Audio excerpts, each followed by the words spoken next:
Welcome to Late Night History. Settle in. Let your shoulders drop away from your ears.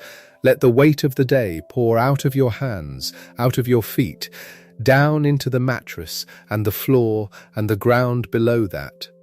Because tonight we are going to travel downward together, very slowly, into the warm and patient dark at the center of the world. There is no hurry here. Nothing we talk about tonight happens quickly.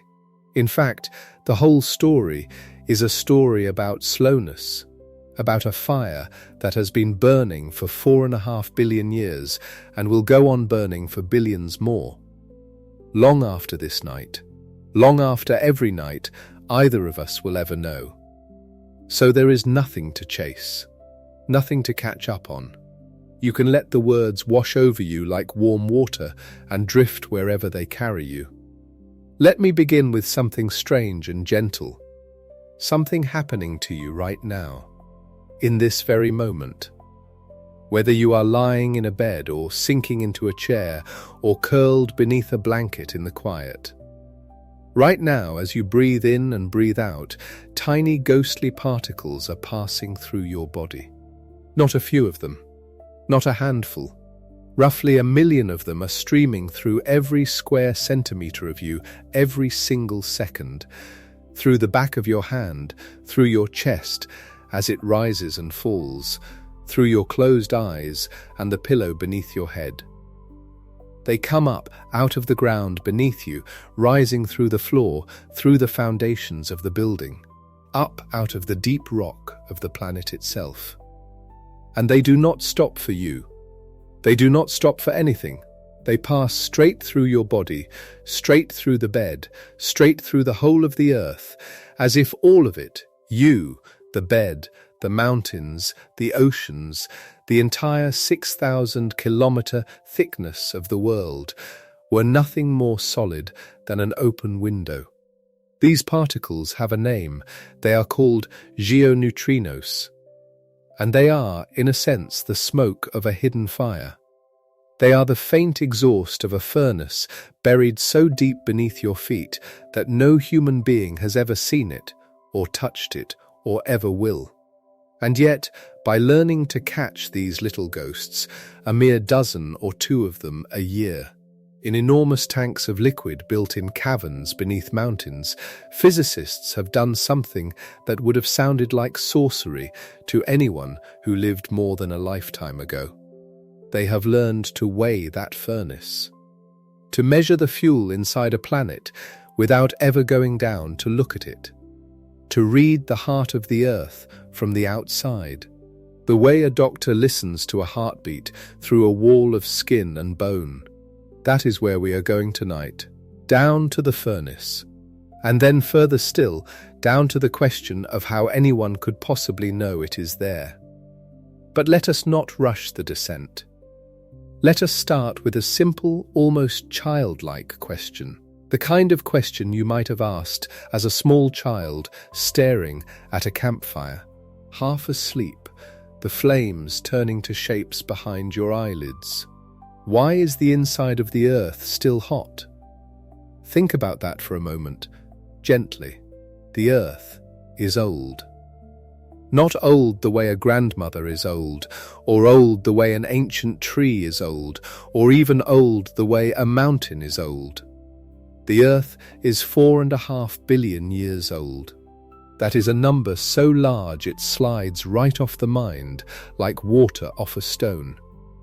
And in all that unimaginable stretch of time, the planet has been sitting out here in space, in the deep cold of the void, where the temperature is hundreds of degrees below freezing, radiating its warmth away into the endless dark night after night after night, for billions of years without pause. A cup of tea left on the counter goes cold in an hour. A stone pulled from a bonfire is cool by morning. A house with the heating switched off surrenders its warmth to the winter in a single night. Everything warm, left alone long enough, grows cold. That is one of the deepest and most reliable truths we know about the world. Heat flows from warm things to cold things, always, patiently, until they match. The tea and the room become the same temperature. The stone and the night become the same temperature. Everything, given time, comes to rest.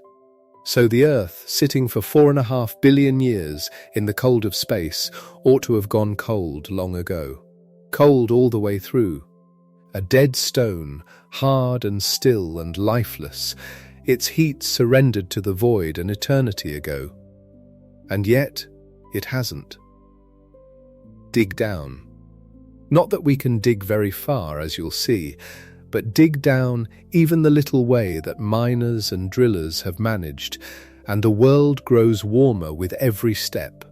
Go down into the deepest gold mines of South Africa, 2, 3, 4 kilometers beneath the surface, and the rock walls are hot to the touch, so hot that the miners work in air that must be cooled and pumped down to them, or they would not survive. Go deeper, in your imagination, past anywhere a person has ever stood, and it grows hotter still. Down at the very center of the Earth, some 5,000 kilometers beneath your bed, the temperature is thought to be around 5 to 6,000 degrees, as hot as the glowing surface of the sun itself. A little sun hidden inside the Earth that has refused to go out for 4.5 billion years. How? What keeps it burning? What refills the warmth that should have leaked away into the cold of space an eternity ago? That is the mystery. And the answer, the real, astonishing, true answer, is not the one most people carry in their heads. If you ask most people why the inside of the Earth is hot, they will tell you something about the molten core. The core is made of liquid iron, they'll say, and it's leftover heat from when the planet formed, and it's slowly cooling down, and one day it will go cold. And there is truth in that. There is a molten layer down there, an ocean of liquid iron, and some of the heat is indeed left over from the planet's fiery birth. But that is only half of the story. Quite literally, as it turns out, only about half. Because the buried furnace beneath your feet has not one source of fuel, it has two. And they could hardly be more different from one another. The first source is old, very old. It is the heat of creation itself, the warmth of the day the Earth was born, sealed inside the rock like the last embers of a fire banked down beneath ash. When the planet formed 4.5 billion years ago, it did not come into being gently. It was built out of violence, out of countless collisions, out of rock slamming into rock, out of the entire young Earth being hammered together piece by piece from a storm of debris circling the newborn sun. Every one of those impacts turned motion into heat, the way a nail turns hot when you strike it again and again with a hammer, the way your hands grow warm when you rub them together on a cold morning.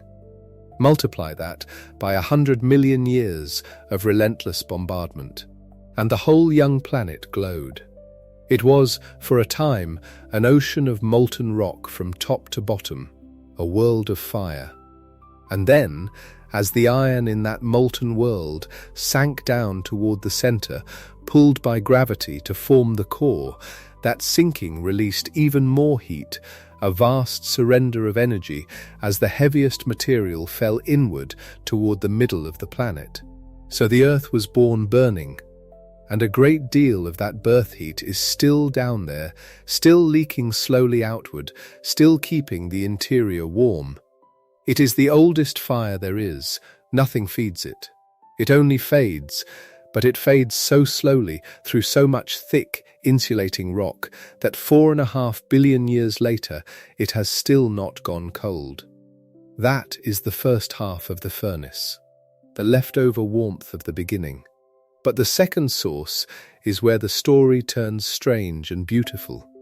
Because the second source of the Earth's heat is not left over at all. It is being made right now, this very second.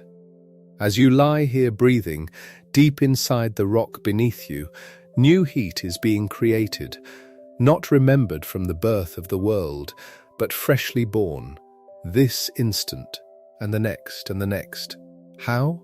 By the quietest process in all of nature, by atoms falling apart, scattered all through the rock of the earth, through the mantle, through the crust, through the very ground your house stands on, are certain special atoms. They are radioactive. And radioactive is a frightening word, a word that brings to mind sirens and warnings and disaster. So let me take the fear out of it, gently, right here in the dark. A radioactive atom is simply an atom that is unstable. It cannot hold itself together forever, and so at some unpredictable moment, entirely on its own, with no cause and no trigger, it comes apart, it breaks, it transforms itself into a different, more stable kind of atom, and in doing so, it lets go of a tiny puff of energy, a tiny flash of warmth. One atom coming apart is nothing at all, less than nothing. You would never feel it, never notice it, could never in 1,000 lifetimes detect a single one. But there are not one, or 1,000, or 1,000,000 of these atoms in the earth. There are numbers of them beyond any counting, uncountable trillions upon trillions, spread through every cubic meter of rock in a planet 8,000 miles across. And each one, when its moment comes, lets go of its little breath of heat. And all those tiny breaths together, across the whole enormous body of the earth, add up to a warmth that never stops, a fire with no flame, a furnace that burns by the slow and silent crumbling of atoms. That is the revelation at the heart of tonight's story, and it is worth holding on to as you drift. The earth is not simply a cooling ember, a warm stone, slowly surrendering the heat of its birth. It is that, but it is also something more alive. It is a planet that is in part still heating itself, still generating fresh warmth deep in its bones, moment by moment, atom by atom. As it has since before there was any life on its surface to feel it, half old, half new, half the fading warmth of creation, half a fire that is lit again and again, forever, one crumbling atom at a time. Roughly 50-50, as best we can tell, though I want to be honest with you here, in the quiet, because the truth is more soothing than any false certainty. We do not know the split exactly. It might be a little more of the old, a little less of the new, or the other way round. The best measurements gather right around half and half, and that is a wonderful thing to know, but the edges of the number are soft. And there is something restful in that, isn't there? That even the people who study this most closely will tell you about half. Roughly half. We are still listening, still measuring, still learning to weigh a fire we cannot see. Now here is a thing that surprises almost everyone, and it is the kind of quiet, humbling fact that is perfect for the slow hours of the night. For all that we call it a furnace, for all the talk of fire and molten iron and heat like the surface of the sun, the total warmth escaping from inside the earth is, in one very real sense, astonishingly faint. Add it all up, every bit of heat leaking out of the entire planet, from every volcano and every hot spring and every square inch of ordinary ground, all of it together, everywhere on Earth at once. The number comes to something like 44 to 47 trillion watts. 44 trillion. It sounds colossal, and in total it truly is. It is more power than all of human civilization uses, many times over. It is a genuinely vast river of energy pouring up out of the ground. And yet, Spread that vast river out over the whole surface of the planet, over all the continents and all the ocean floors, every field and forest and city and sea, and at any one spot, under your own feet. The heat coming up out of the ground is almost nothing. It amounts to less than 1/10 of a watt for every square meter of ground. Not enough to warm your palm if you laid it flat against the earth on a cold day. Not enough to melt a snowflake. A candle gives off more heat than a square meter of the planet's surface. The furnace is real, and it is enormous in total, but stretched across a whole world, it becomes the faintest imaginable whisper of warmth, a heat you could never feel, seeping up from below so gently that it takes the most delicate instruments in the world even to notice it is there. Compare it to the sun.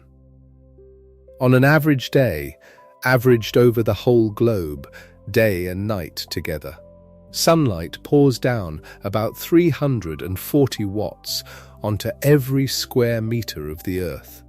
340 from the sun against less than 1/10 of a watt from below.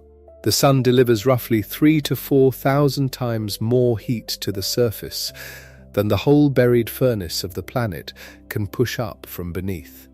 When you feel the warmth of a summer afternoon on your skin, you are feeling the sun, entirely the sun, and not in any way the fire at the center of the earth. And that is worth pausing on, softly, because it clears away a small confusion that some people carry. The sun warms the surface. The sun does not warm the inside.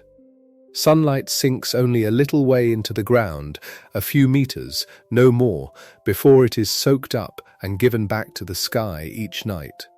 It never reaches the deep. The furnace inside the earth owes nothing to the sun. It is entirely the planet's own, half the memory of its violent birth, half the endless quiet crumbling of atoms in the dark. The sun lights the day, but the fire in the deep is lit from within, and always has been.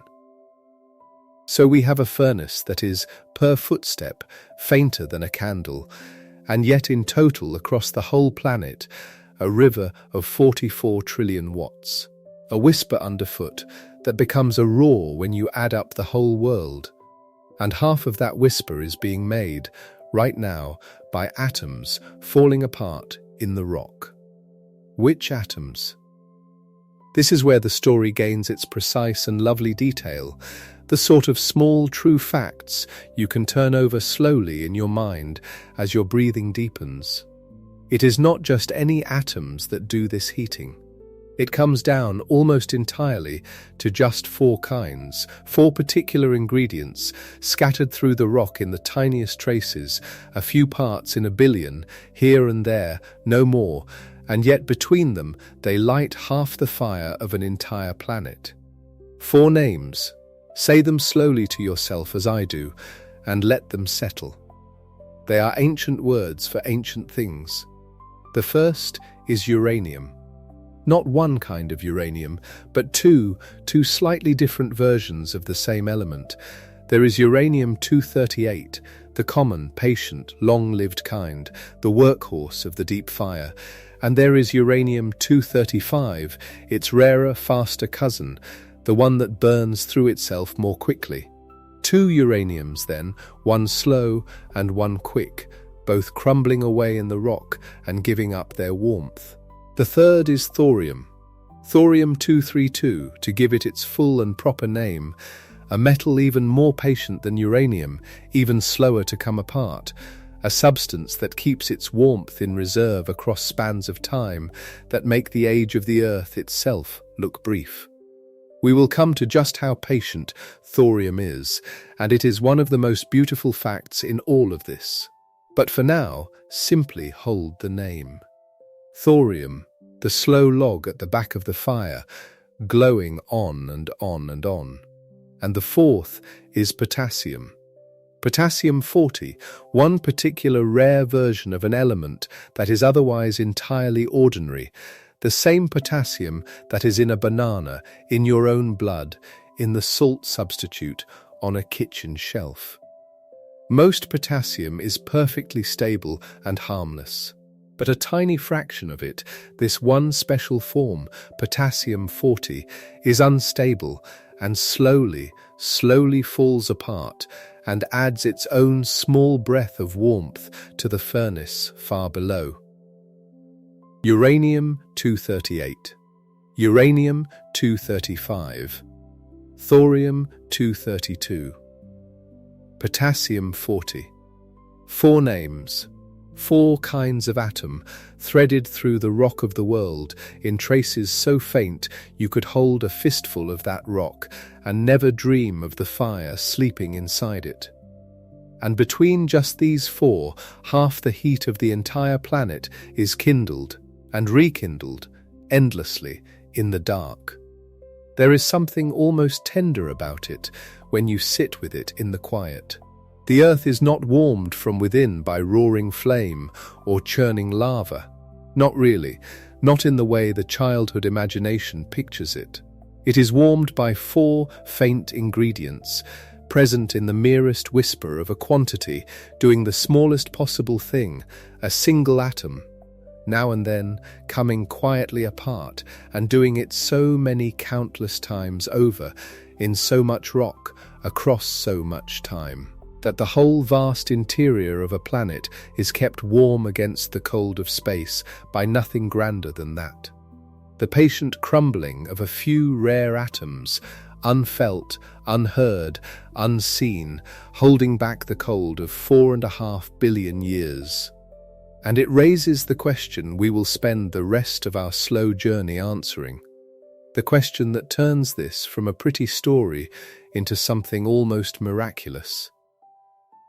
If these 4 ingredients are buried so deep in such tiny amounts, mixed through thousands of kilometers of rock we can never reach, how could anyone possibly know they are there at all? How could anyone measure a fire nobody has ever seen, fueled by atoms nobody has ever held, burning in a place no human hand will ever touch? How do we know it is uranium and thorium and potassium down there, and not something else, or nothing at all? How do we know the split is roughly half and half? How do we weigh a furnace at the center of a world? That is the ghost we began with. The million little particles passing through your body every second, up out of the deep. They are the answer. They are how we know, and we will follow them, gently, all the way down and all the way back up before this night is through. But before we learn to catch the ghosts, we have to understand the clock they keep.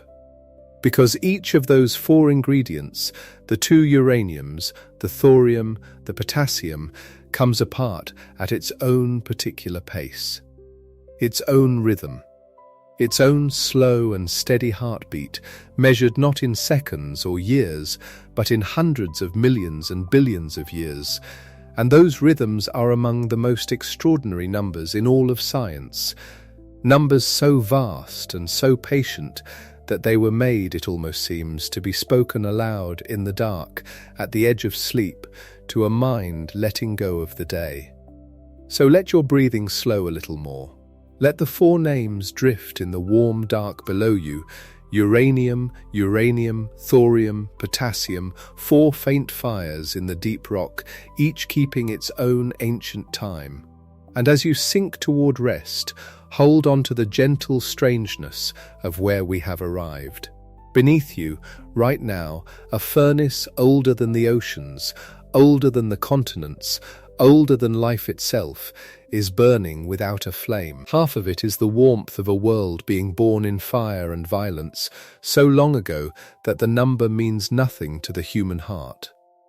And half of it is being made this very instant, atom by atom, breath by breath, in a silence so complete that it took some of the cleverest people who ever lived to hear it at all.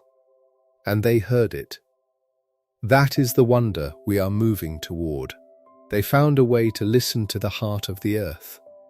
Not with a drill, not with a shovel, but by catching the ghosts that rise up through the ground, the faint particles slipping through your body even now, 1,000,000 a second, carrying with them the secret of how much fire is buried below, and what it is made of, and how long it has yet to burn. We have only just begun the descent. There is so much more warmth to sink into, the clock of the 4 fires, and how one of them keeps time longer than the universe itself. The great mistake of a brilliant man who once declared the earth far too young before this hidden fire proved him wrong. The tanks of liquid buried beneath the mountains where the ghosts are caught, one by one, a mere handful a year. And, at the very end of the long night, a smaller world, a colder world, a planet that once had a fire just like this one, and lost it. Its name is Mars, and its silence has something to teach us about why our own world still breathes and stirs and lives. But all of that is for the deeper dark ahead.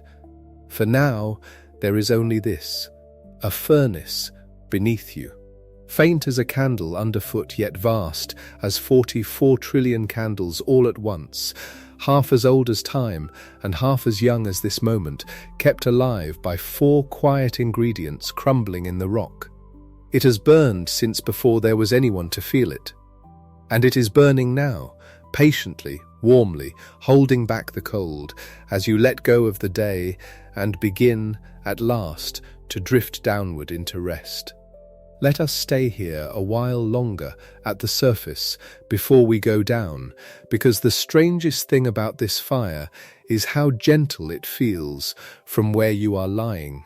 Put your hand flat against the floor.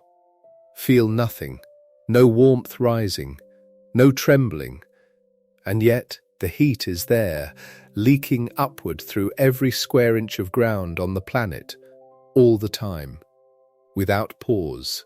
Measure it, and you find only about 87 thousandths of a watt for every square meter of the Earth's surface. Less than a tenth of a single watt. Not enough to warm a fingertip.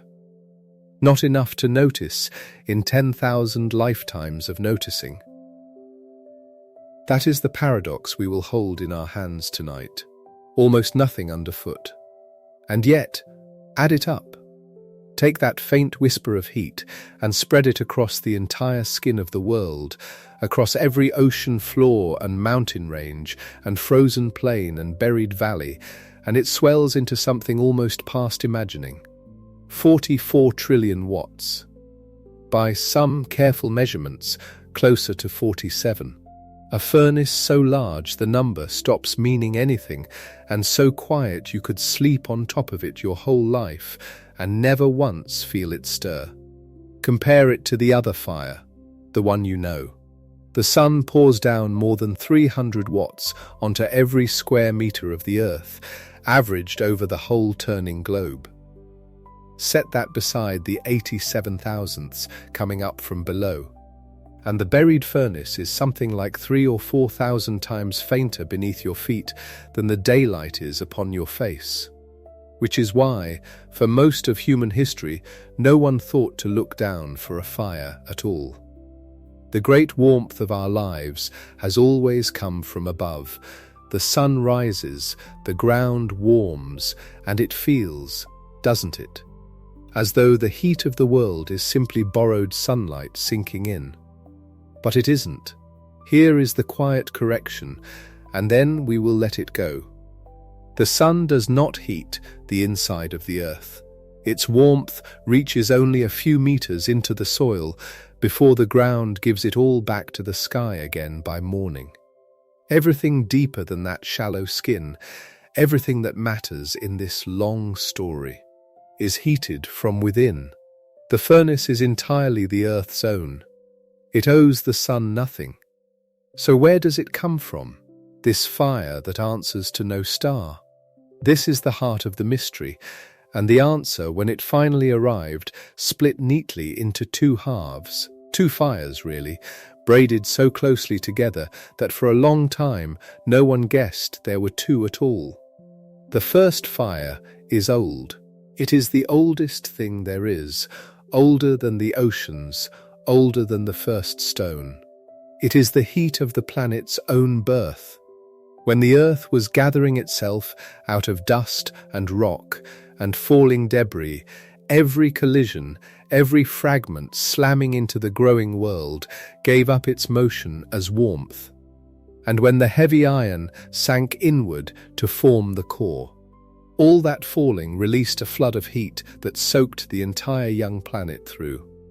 That warmth has been leaking away ever since, slowly, over 4.5 billion years, a memory of creation still glowing faintly in the dark. Roughly half of everything escaping through the ground beneath you tonight is that ancient heat, the Earth remembering the day it was made.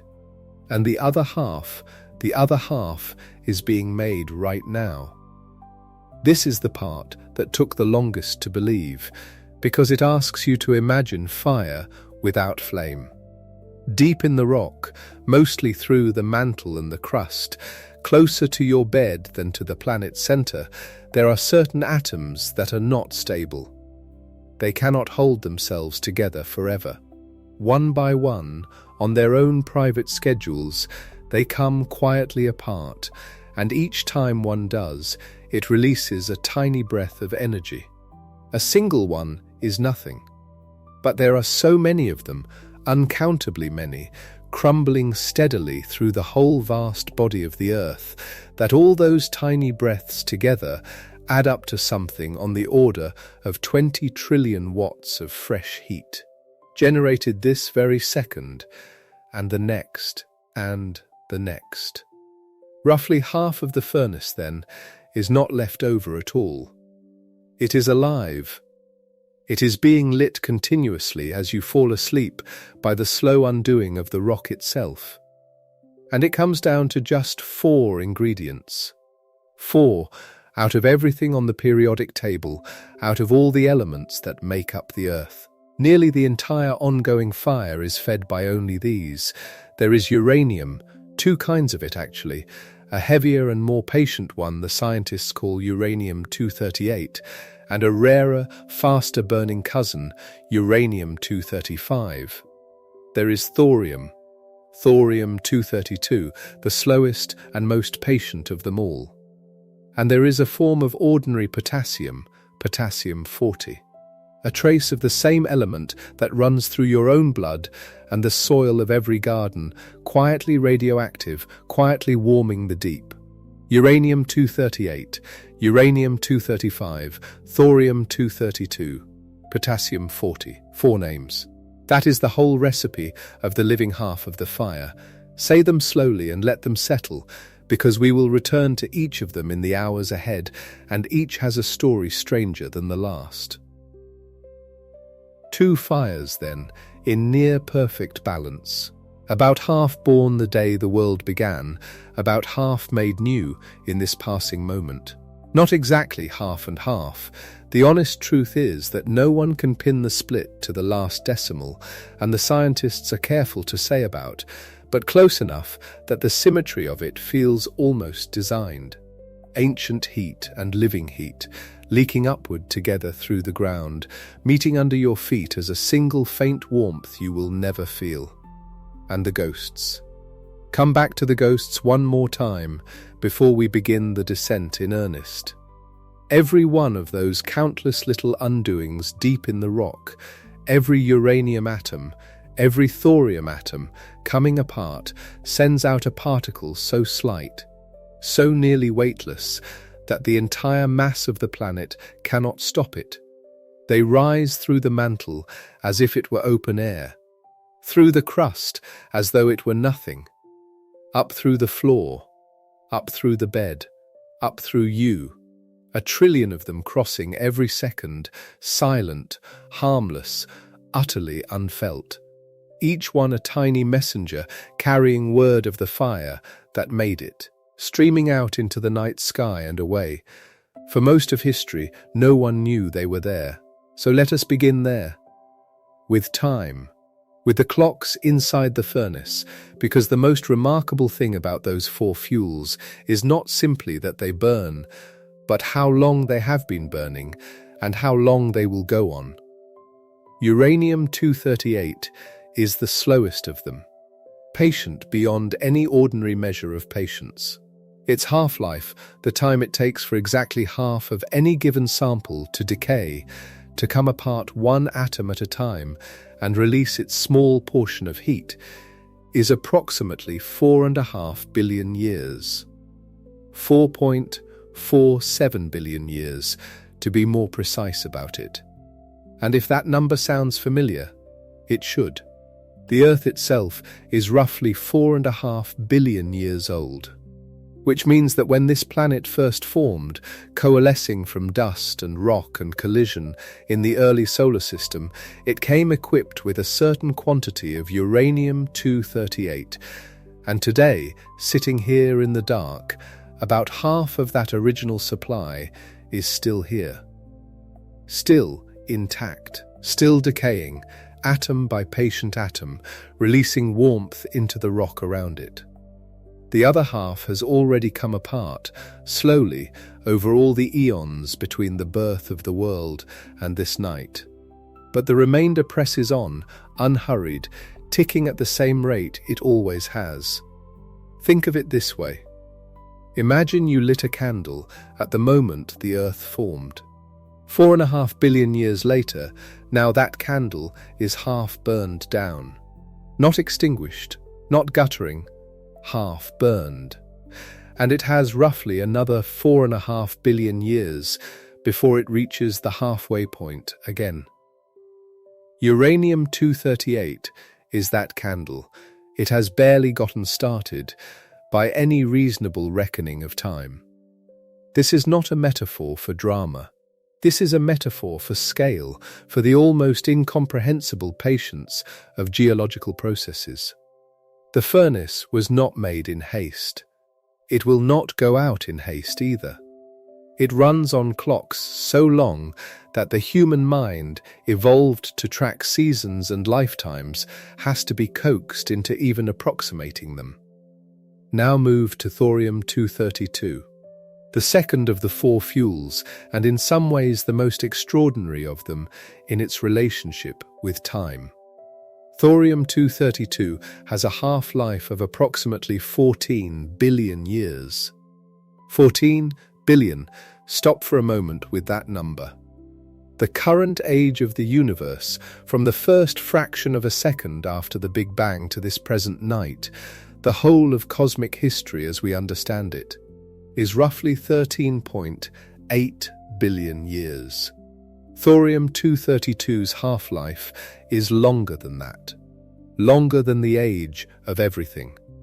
What that means, practically, is that the thorium sitting in the rock beneath you has barely decayed at all since the Earth formed. Not even half of it has come apart yet.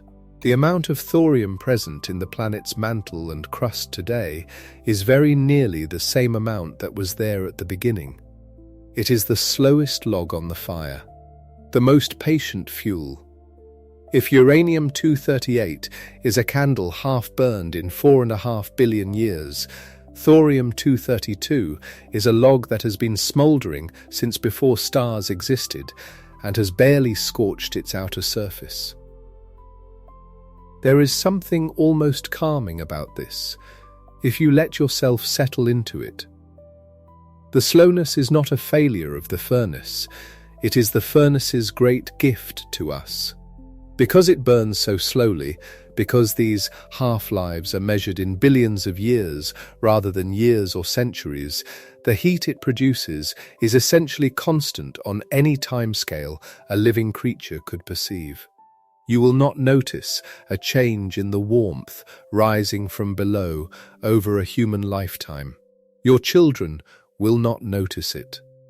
A civilization lasting 10,000 years would not measure any meaningful difference in the rate of heat flowing up from depth. From the perspective of anything alive, the furnace is steady. the same today as it was when the first fish crossed from sea to land, the same as it was when the dinosaurs walked across what would someday become the ground beneath your house. A deep, permanent, geological heartbeat. Potassium-40 is different, not slower, but stranger.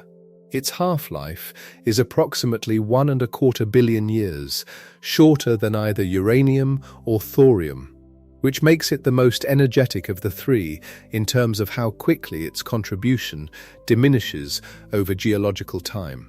But potassium-40 has a peculiarity the others lack, a fork in the road of its decay that makes it remarkable in a different way entirely.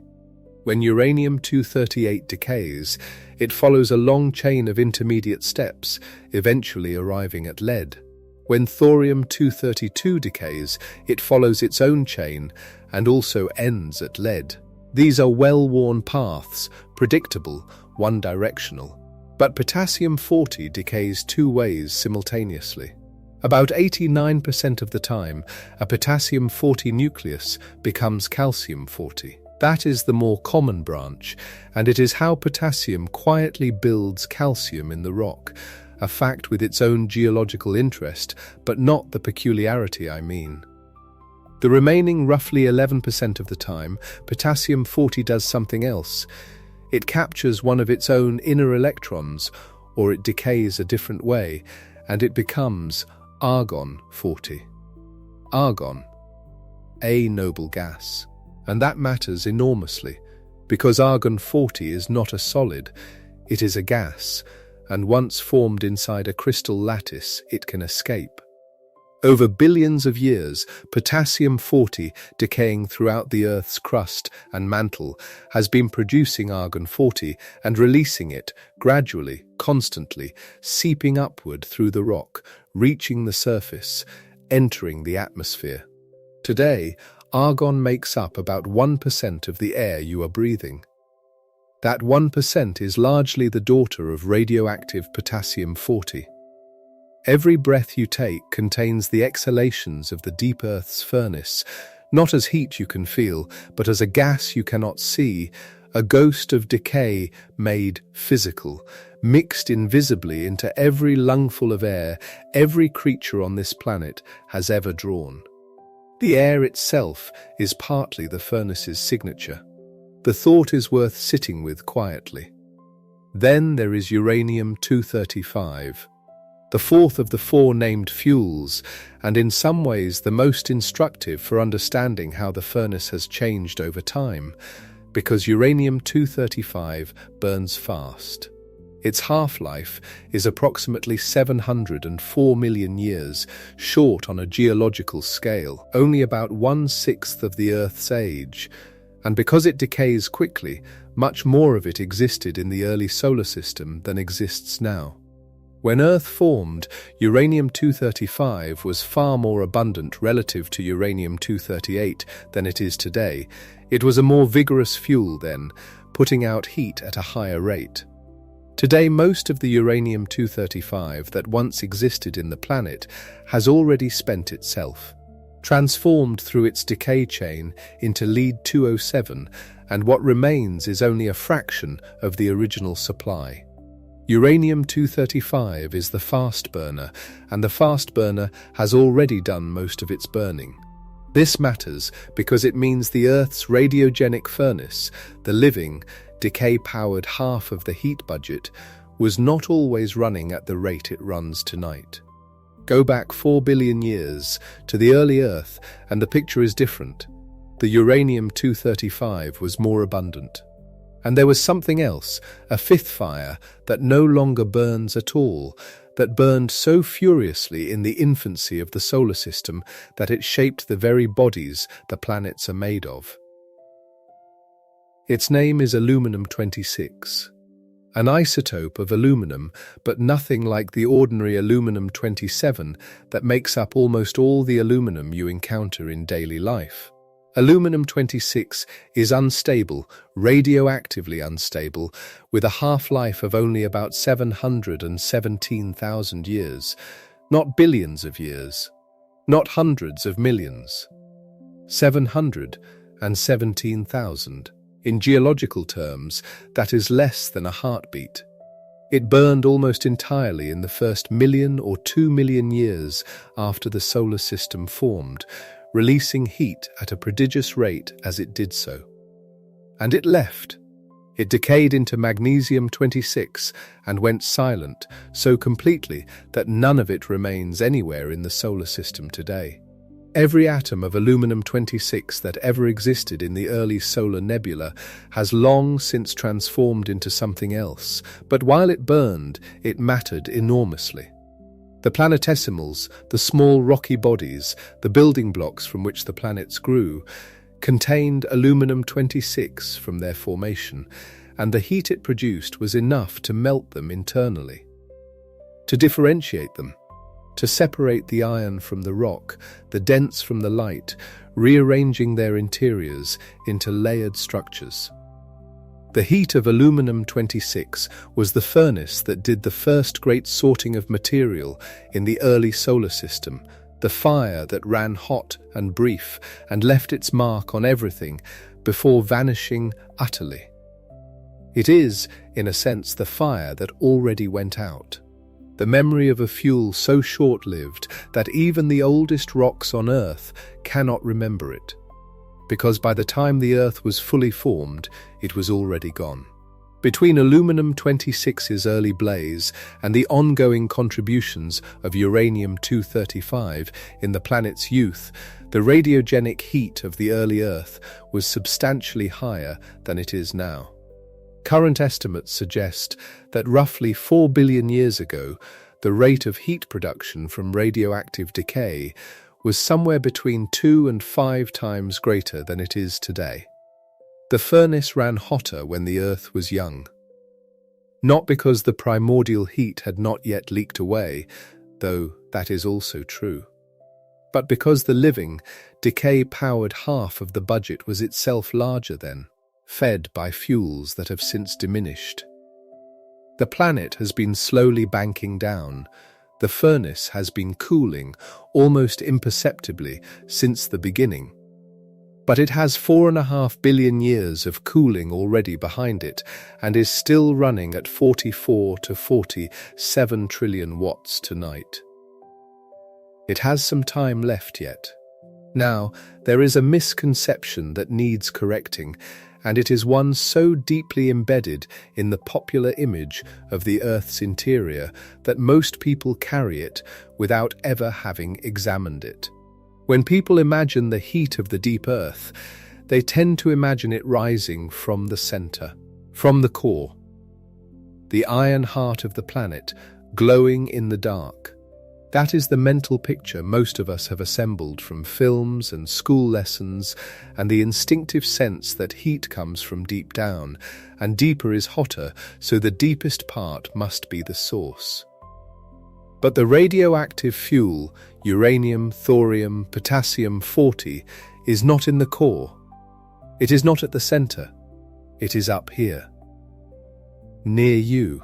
This requires some explanation, because it is counterintuitive, and the explanation is elegant in the way that chemistry can sometimes be. Uranium, thorium, and potassium-40 are what geochemists call lithophile elements. That word means rock-loving, from the Greek lithos for stone. These elements have a strong chemical affinity for silicate minerals, for the compounds of silicon and oxygen that make up ordinary rock, and they avoid metallite phases, which is to say, they avoid iron. During the very early history of the Earth, when the planet was largely molten and iron was separating from silicate rock and sinking toward the center to form the core, that great event that geologists call the iron catastrophe. When the heaviest material in a liquid planet migrates inward under gravity, the lithophile elements were left behind. They had no chemical interest in going with the iron. They stayed in the silicate material, in what would become the mantle and the crust. The iron core formed around them, beneath them, and they stayed where they were. concentrating in the rocky part of the planet, while the iron departed for the center. The result is that the core today contains essentially no uranium, no thorium, no potassium-40 in any significant quantity. The radiogenic heat source is not at the bottom of the system.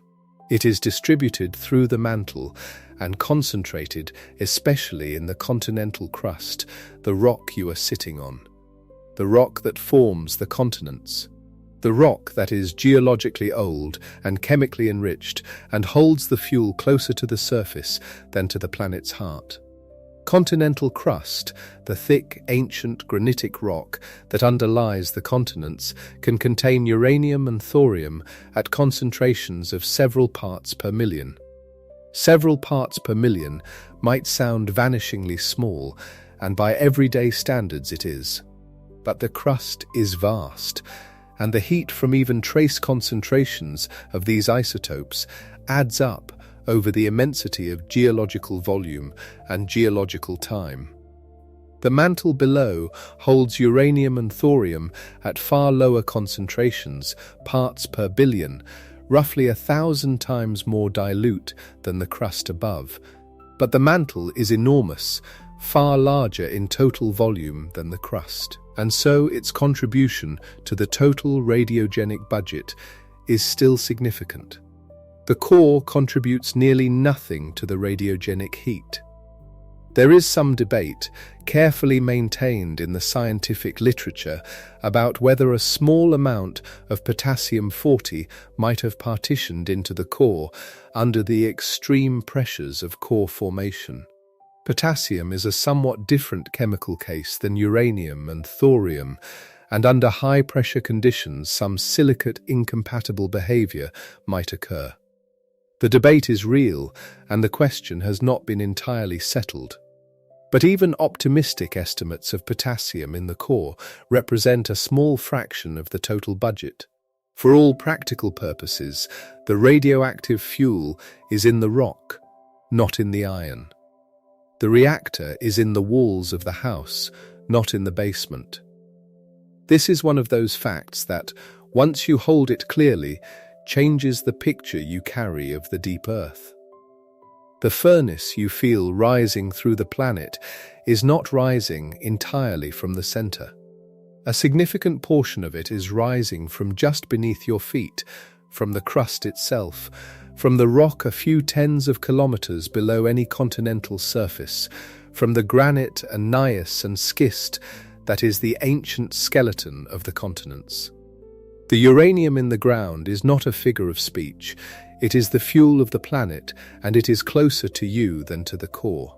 The mantle between the crust and the core carries the rest of the radiogenic heat, distributed through its immense volume at concentrations that are individually tiny but collectively meaningful. And all of it, every bit of uranium-238 and thorium-232 and potassium-40 and the fading contribution of uranium-235 has been sitting in that rock, locked in mineral crystals, slowly coming apart since the planet formed, slowly releasing heat, slowly warming the rock around it. The rock conducts that warmth upward, imperfectly, at the pace of geology, which is to say, at a pace that makes even the slowest of human processes feel frantic. Because here is the other number that deserves its own moment of quiet attention. The Earth's mantle, the vast body of rock between crust and core, the slow plastic stone that makes up most of the planet's volume, is cooling at a rate of approximately 100 degrees Celsius per billion years. Some estimates put it as low as 50 degrees per billion years, some a bit higher. But the order of magnitude is clear. 100 degrees per billion years. 100 degrees is not nothing. Applied all at once, that is the difference between ice water and boiling water. It is a significant temperature change in any context a living creature might care about. But spread across 1 billion years, 1,000 million years, It is almost nothing at all. Divided across 1 billion years, it is 1/10,000,000th of a degree per year.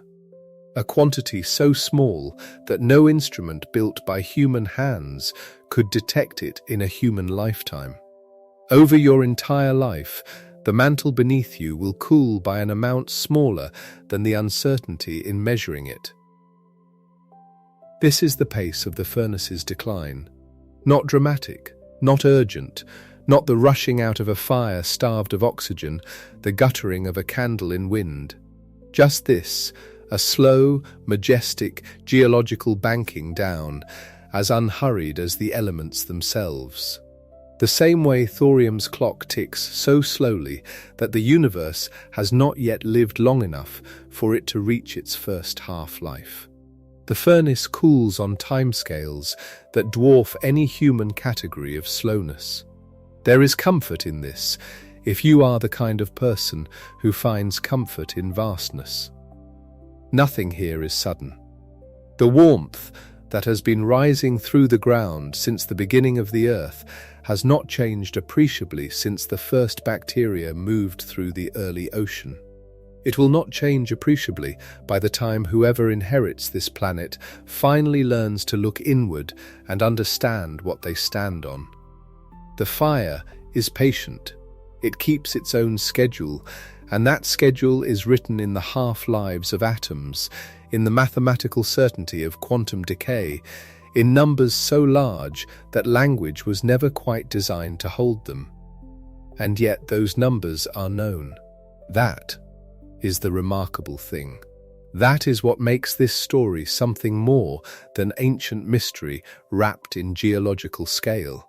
We know the half-life of uranium-238 to high precision, 4.47 billion years, not because we have waited 4.5 billion years to watch it, which would be somewhat impractical, but because we have measured the rate of decay directly in laboratory samples, counted the events per second per gram, and extrapolated.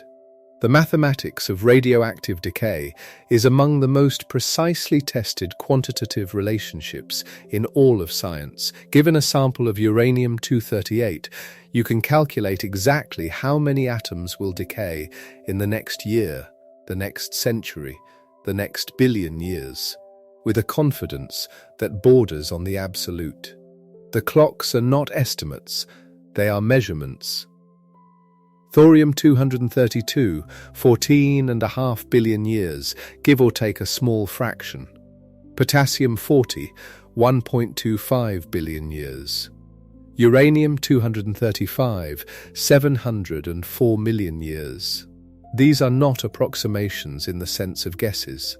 They are measurements done with increasing precision over more than a century of nuclear physics, and they are the foundation on which everything else about the furnace is calculated. Because once you know the half-lives, and once you know how much of each isotope the Earth contains, which is itself a separate and fascinating question that we will come to, you can calculate exactly how much heat each isotope is producing right now, tonight, in the rock below. The rate of decay is the rate of heat production. One follows from the other with the force of mathematics. The question of how much of each isotope the Earth contains is where things get complicated, and where a particular kind of ingenuity becomes necessary. Because the Earth is large and mostly inaccessible, and we have not yet managed to drill to any depth that would give us a representative sample of the mantle, let alone the deep mantle, let alone the boundary with the core. The deepest hole humanity has ever bored into the planet, the Kola Superdeep borehole in Russia, a project of almost surreal ambition that ran from 1970 until funding ended in the 1990s. Reached a depth of approximately 12 kilometers and 26 meters. 12.26 kilometers. That is not a number to dismiss. It represents decades of engineering at the absolute edge of what heat and pressure and economics allow. but 12 kilometers, set against the 6,371 kilometers from surface to the Earth's center, is less than 0.2% of the distance, not even through the crust in most places. The deepest borehole ever drilled did not reach the mantle. We have never pulled up a sample of mantle rock from in place, from its natural position at depth.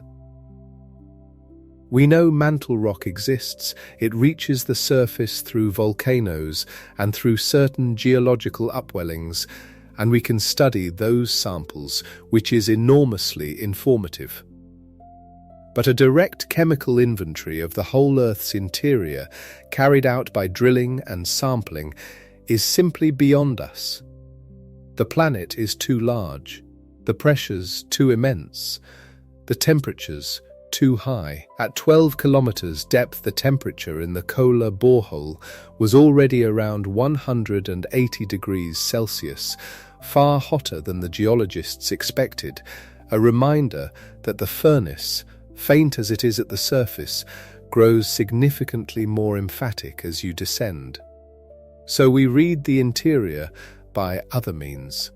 We read it the way you might read the interior of a sealed room, from the sounds it makes, by listening.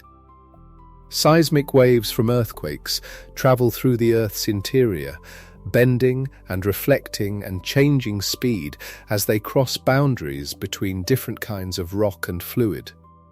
By studying the patterns of those waves at monitoring stations distributed around the globe, we have built a picture of the Earth's internal structure in extraordinary detail. We know where the crust ends and the mantle begins. We know where the mantle ends and the outer core begins. We know the outer core is liquid, not because anyone has been there, but because certain kinds of seismic waves cannot pass through liquid, and the shadow of that absence. The zone where those waves do not arrive first gave Benno Gutenberg, working in 1913, the shape of a liquid region at depth. And we know there is a solid inner core within the liquid outer core, because Inge Lehmann, a Danish seismologist working in 1936, noticed that certain reflected seismic waves arriving in the shadow zone could only be explained by a solid object nested inside the liquid one. We have mapped the deep Earth with sound, with mathematics, with the patient analysis of earthquake waves.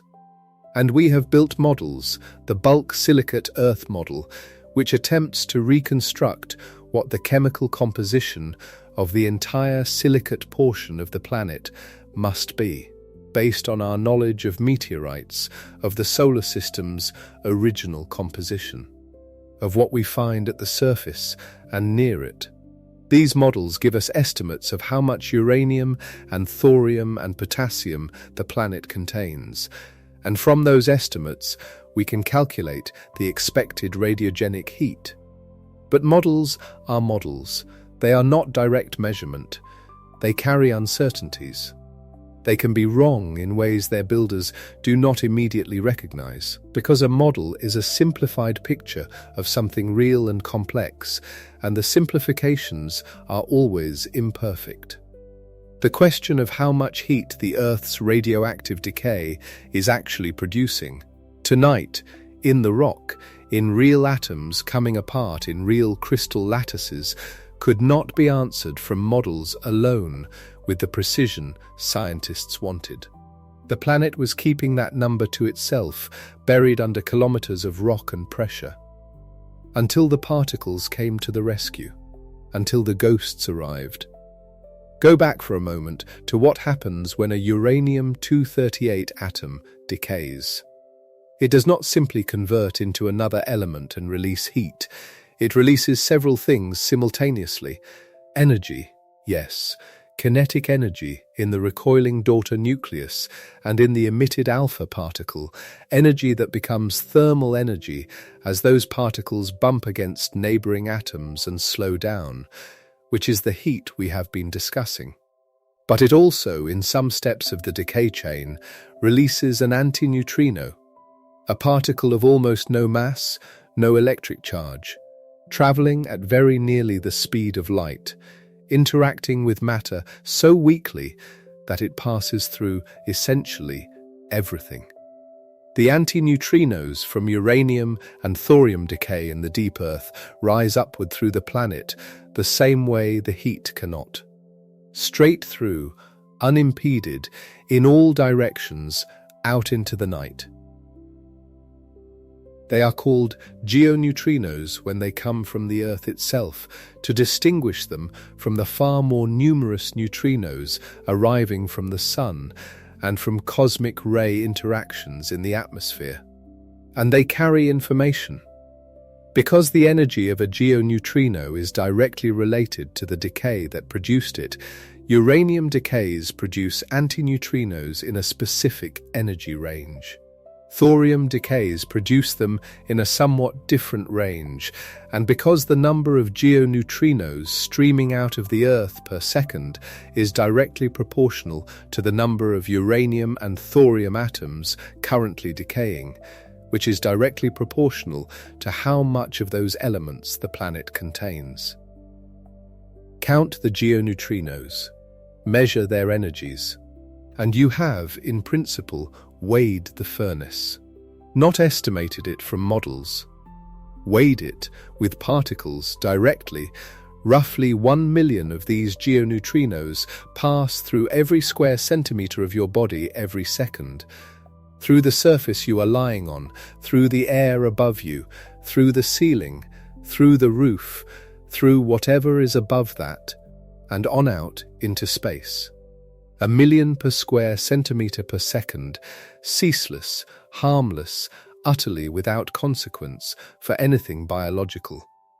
They are there right now, streaming through this room, through you, through the bed, through the Earth's crust below, and away. Every single one of them carries a tiny record of a radioactive decay deep in the rock, a particle-sized message from the furnace. For most of history, no one could read those messages, because detecting a particle that passes through a planet without noticing it requires something extraordinary, a detector large enough and sensitive enough to catch the rare, vanishingly rare event when one of those geoneutrinos actually does interact with something.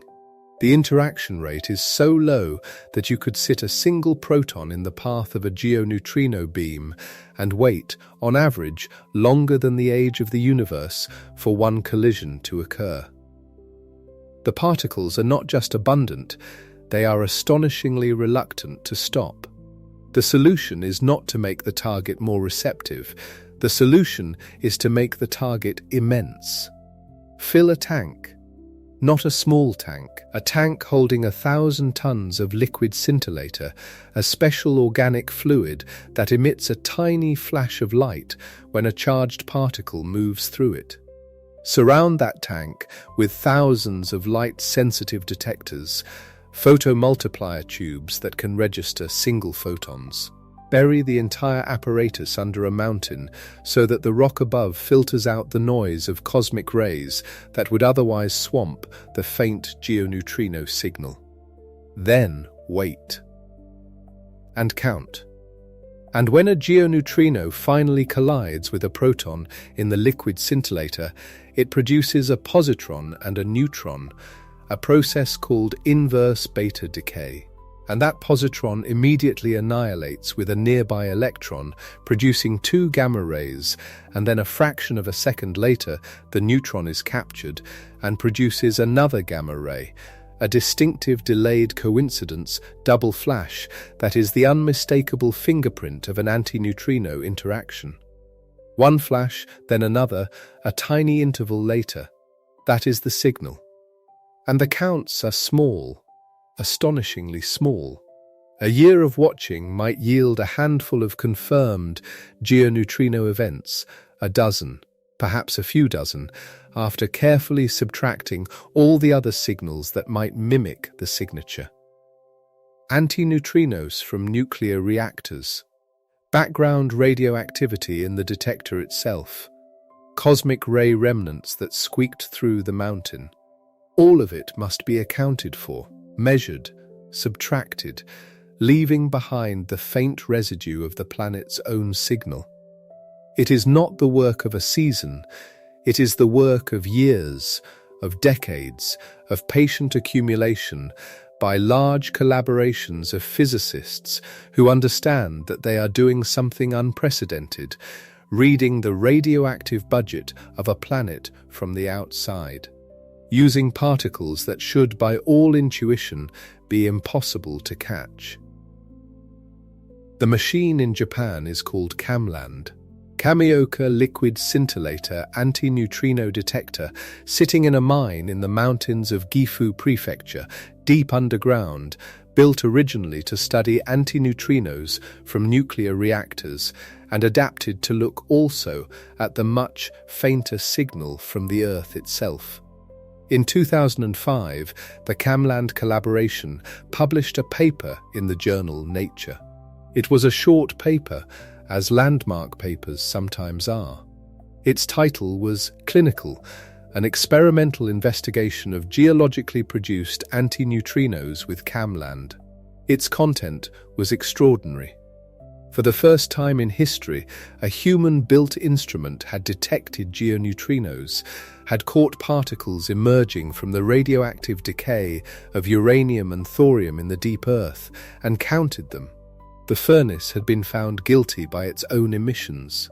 The number was small, the uncertainty was large, the signal barely rose above the noise. But it was there. The Earth was speaking in neutrinos, and for the first time someone had listened and heard something back. A few dozen events accumulated over years of watching, and humanity had its first direct experimental evidence that the planet contains radioactive fuel producing heat right now. Not merely a billion years ago, not as a historical artifact, but in the present tense, in the ongoing decay of atoms that are coming apart beneath our feet as you read these words. That was the beginning. And the story did not stop there. The story moved, as so many good scientific stories do, across an ocean and under a mountain. In central Italy, beneath the Apennines, in a laboratory carved into the Gran Sasso massif, sits a detector called Borexino. The name is a diminutive, a small joke among physicists, though there is nothing small about it.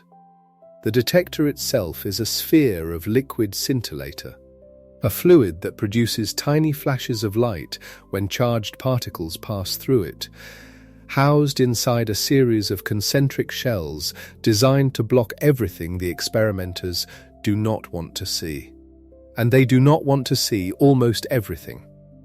Cosmic rays, natural radioactivity in the surrounding rock, contamination from the stainless steel of the vessel itself.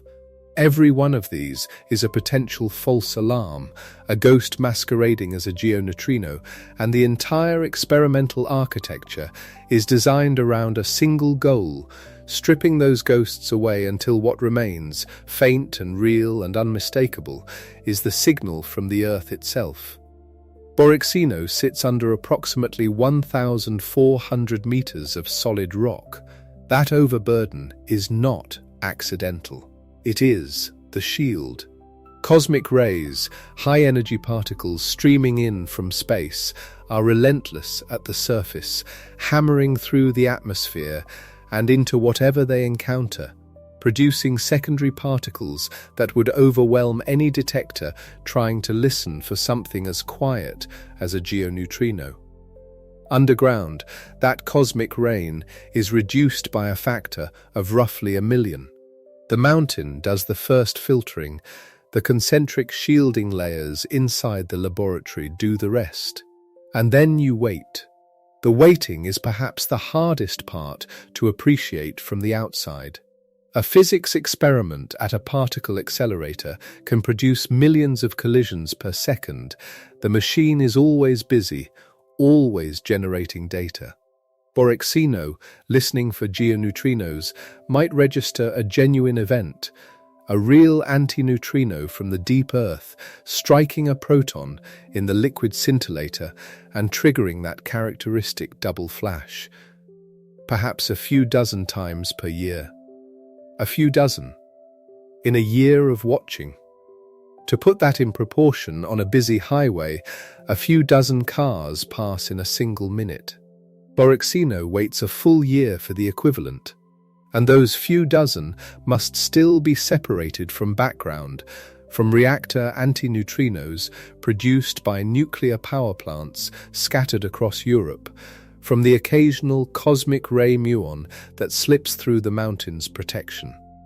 This is what it means to read the planet's interior, not with violence or drilling or any instrument that touches the Earth's substance, with patience, with subtraction, with the slow accumulation of events so rare they can be counted on a single page of a notebook.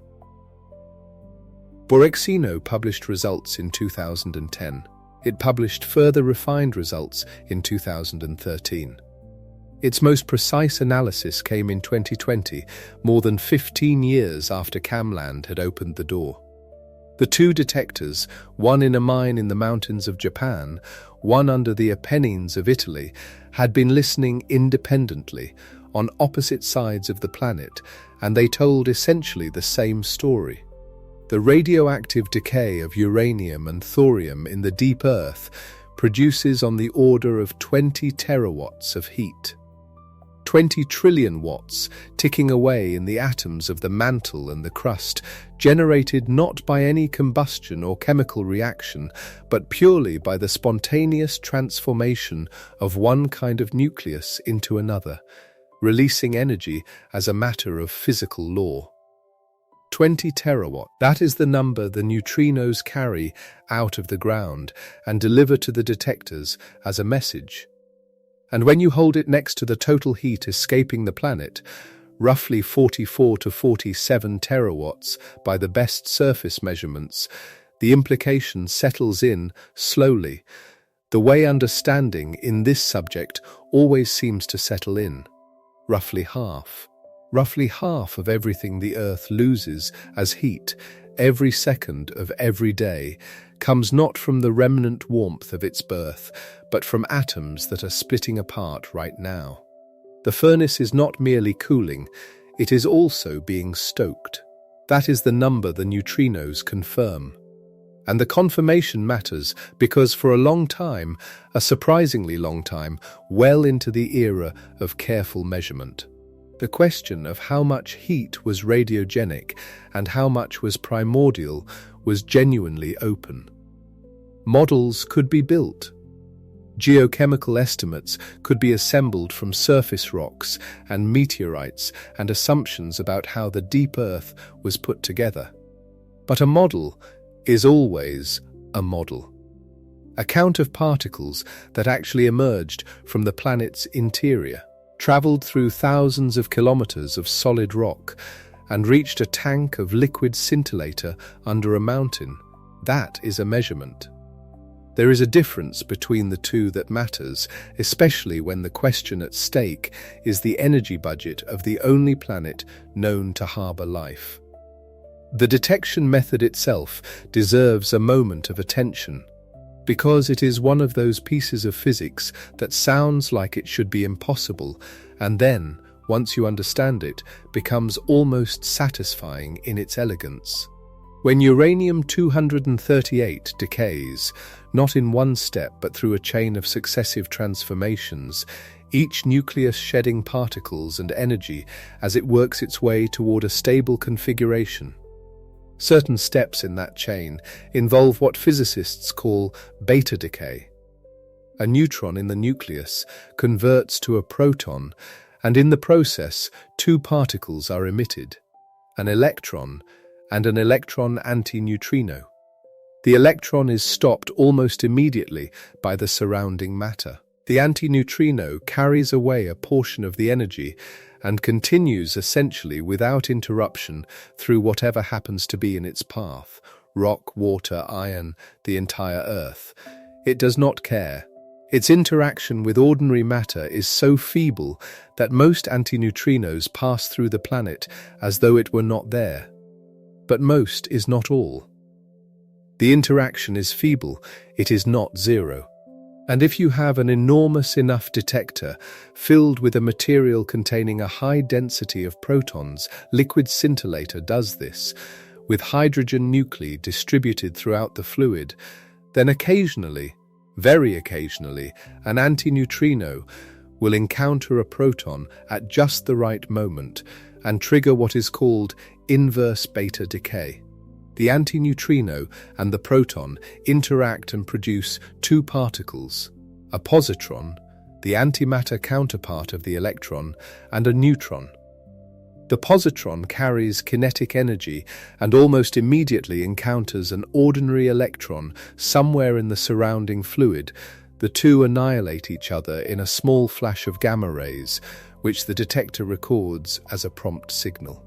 The neutron wanders through the scintillator for a brief time, a few microseconds to a few hundred microseconds, and is then captured by a nucleus in the fluid, releasing another burst of gamma radiation. The delayed signal. A prompt flash, then a pause, then a delayed flash.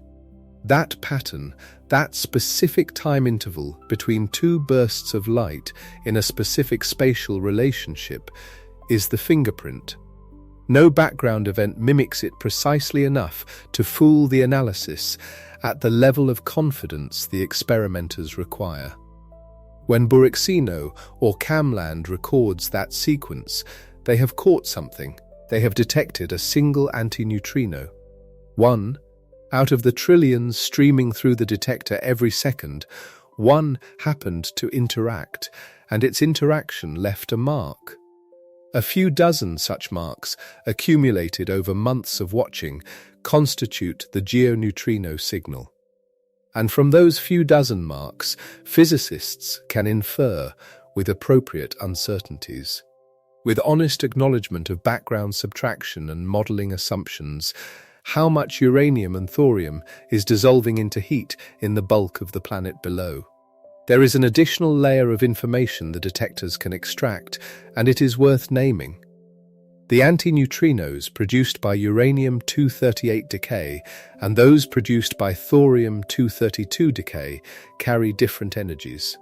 Uranium antineutrinos tend to arrive with somewhat higher energies than their thorium counterparts, because the uranium decay chain releases more energy per step. A sufficiently precise detector can look at the energy spectrum of the geoneutrino signal and tease apart how much of it comes from uranium and how much from thorium, reading the fuel mix, not just the total heat output. Borexino's 2020 results pushed in this direction, attempting to resolve the two contributions in the data. The separation is not yet clean, the statistics are still limited, and the two signals overlap in energy. But the principle is there, and the experimental program continues. Each passing year brings more events, better statistics, a finer resolution on the planet's hidden budget. Potassium-40 sits outside this reach. Its antineutrinos, produced when a potassium-40 nucleus decays via the beta pathway, carry energies below the threshold for inverse beta decay in these detectors. An antineutrino below that energy threshold simply cannot trigger the reaction the detector is designed to see. So potassium-40's contribution to Earth's radiogenic heat, estimated at roughly 4 terawatts, by geochemical models, must be inferred from chemical arguments rather than directly counted. It is the one part of the furnace that remains beyond the neutrino method as currently practiced. Not unknown, the models are well constrained, but not yet directly weighed. That is an honest limit worth sitting with for a moment. Science, at its best, is precise about what it knows, and equally precise about where the edge of knowing falls.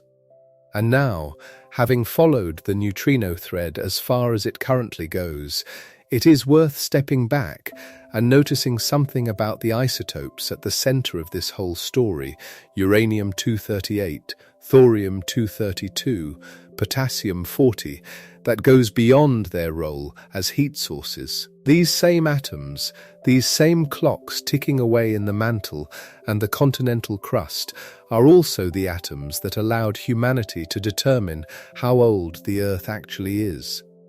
They decay at known, fixed rates. That is their virtue as clocks. If you know how quickly a nucleus transforms, and you can measure the ratio of parent atoms to daughter atoms in a rock or a mineral, you can calculate how long that decay has been running, and therefore how long ago the mineral crystallized. This is radiometric dating. And the fact that the very same isotopes are the Earth's primary internal fuel is not a coincidence. It is a single elegant property of nuclear physics written twice into the planet's biography, once as heat and once as history. The intertwining of those two functions has a particular significance in the history of science, and it centers on a mistake made by one of the greatest physicists of the 19th century. His name was William Thomson. History knows him better as Lord Kelvin, the man whose name was given to the absolute temperature scale. The scale whose 0 point sits at -273 degrees Celsius, the coldest point physically possible. Kelvin was formidably intelligent, enormously productive, and almost certainly the most authoritative voice in British physics during the second half of the 1800s.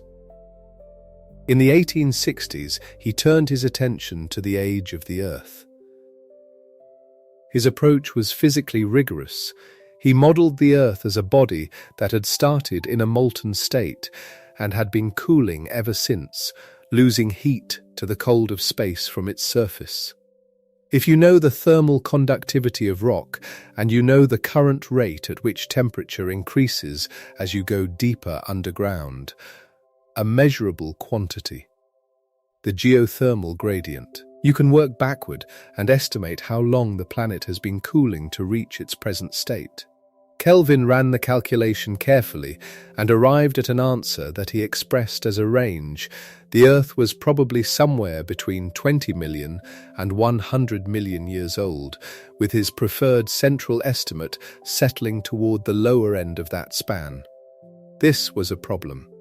A very serious problem for two other branches of science that were, in the same decades, arriving at completely different conclusions about Earth's age. Charles Darwin had published On the Origin of Species in 1859. The theory of evolution by natural selection required an enormous span of time, far more than 100 million years, for the gradual accumulation of the tiny changes that had produced the diversity of life visible in both the living world and the fossil record.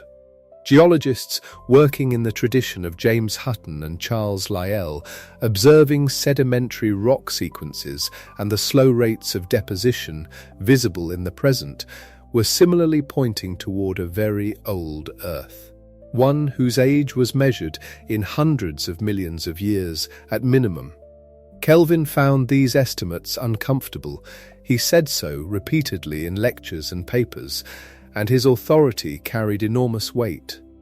The debate between the physicists' young Earth and the naturalists' old Earth was one of the sharpest intellectual confrontations of the Victorian scientific world. And Kelvin was wrong. Not because his physics was careless, it was not, but because his model was incomplete. He did not know about radioactivity. Could not have known, because radioactivity was not discovered until 1896, when Henri Becquerel found that uranium compounds fogged a photographic plate without any external light source, a spontaneous emission of energy from the atom itself, something entirely outside the framework of classical physics. Marie Curie and Pierre Curie systematized the study of radioactivity in the years immediately following. And it was Ernest Rutherford who grasped the implication that Kelvin had missed.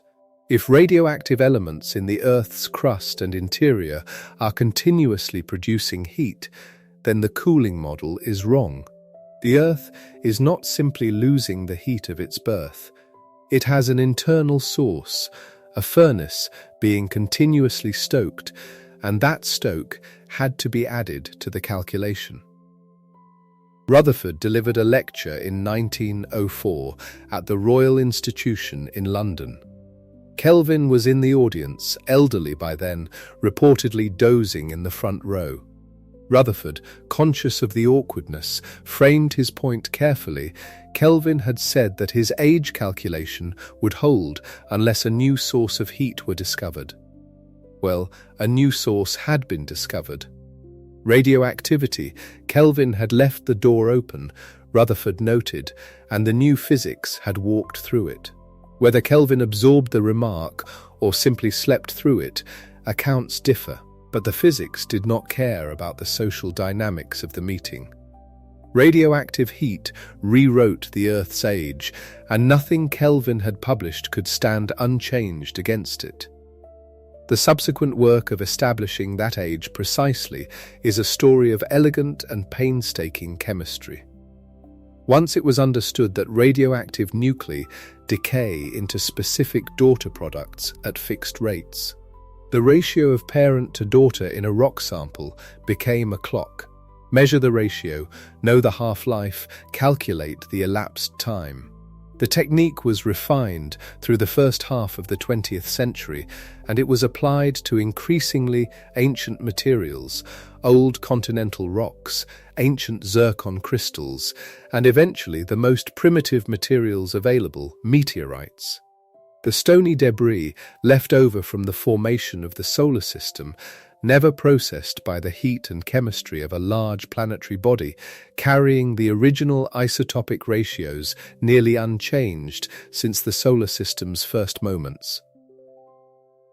Clair Patterson, an American geochemist working at the California Institute of Technology, spent years in the early 1950s developing the analytical chemistry required to measure lead isotopes, the daughter products of uranium and thorium decay, in ancient meteorites with sufficient precision to determine their age.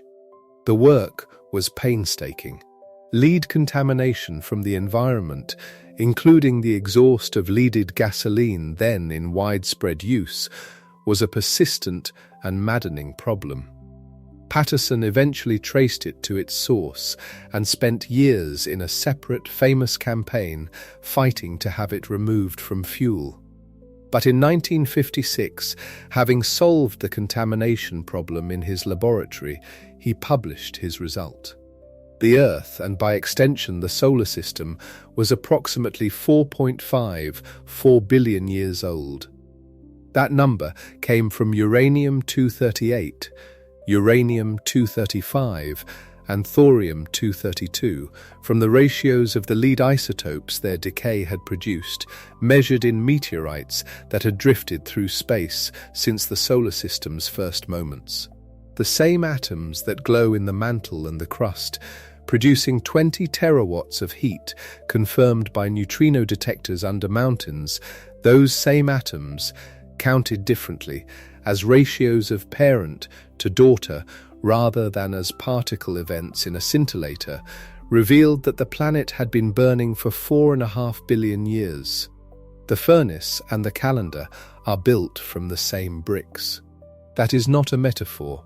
It is a precise statement about nuclear physics and its expression in rock.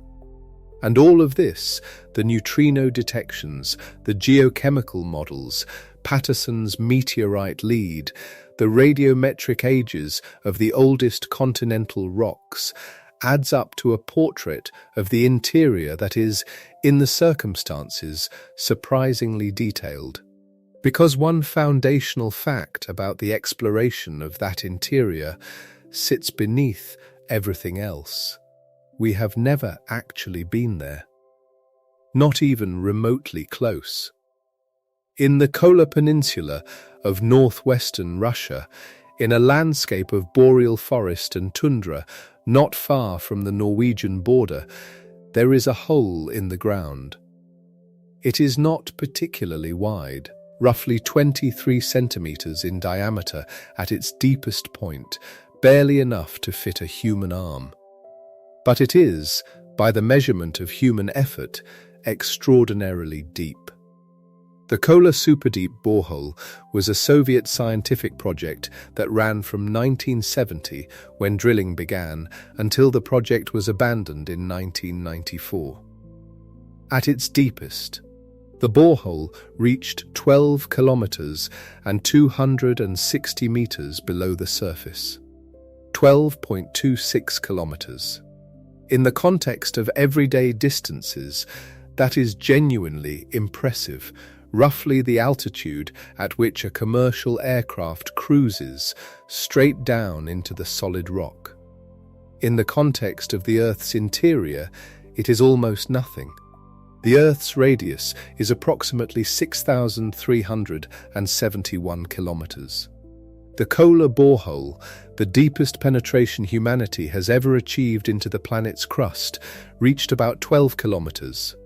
That is less than 1/5 of 1% of the way to the center. It did not reach the base of the crust. Not even close. Beneath the Russian drilling site, the crust extends to perhaps 35 or 40 kilometers before giving way to the mantle. Kola stopped at roughly a third of the depth of the crust alone, not at the crust-mantle boundary, not anywhere near the 3,000 kilometers of mantle below that, or the 2,500 kilometers of liquid outer core below the mantle, or the final 1,200 kilometers of solid inner core at the center. The drilling stopped, not because the engineers ran out of ambition, but because the rock at that depth was far hotter and under far greater pressure than the models had anticipated. At 12 kilometers down, the temperature had reached roughly 180 degrees Celsius, hot enough that drilling equipment began to behave in ways the engineers had not fully planned for. The rock itself, under the weight of 12 kilometers of overlying material, was almost plastic, not liquid, but no longer the brittle, fractured material encountered in the upper kilometers.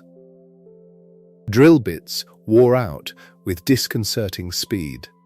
The borehole had a tendency to close behind the drill as the walls deformed slowly under pressure. The project continued for years against these difficulties, and then it stopped. The deepest hole in the world sits in the Kola Peninsula, capped and quiet now, its mouth a small concrete structure surrounded by overgrown industrial ruins, reading from the outside as nothing more than a closed and rusting door in the middle of a northern forest. We have never touched what is below, and yet we know a great deal about what is there. We know the structure of the mantle. We know that it gives way at approximately 2,890 kilometers to a liquid region, and that this liquid region transitions to a solid center at approximately 5,150 kilometers depth, and that the solid center has a radius of roughly 1,200 kilometers, roughly the size of the Moon. We know the approximate temperatures at the core mantle boundary and at the inner core boundary.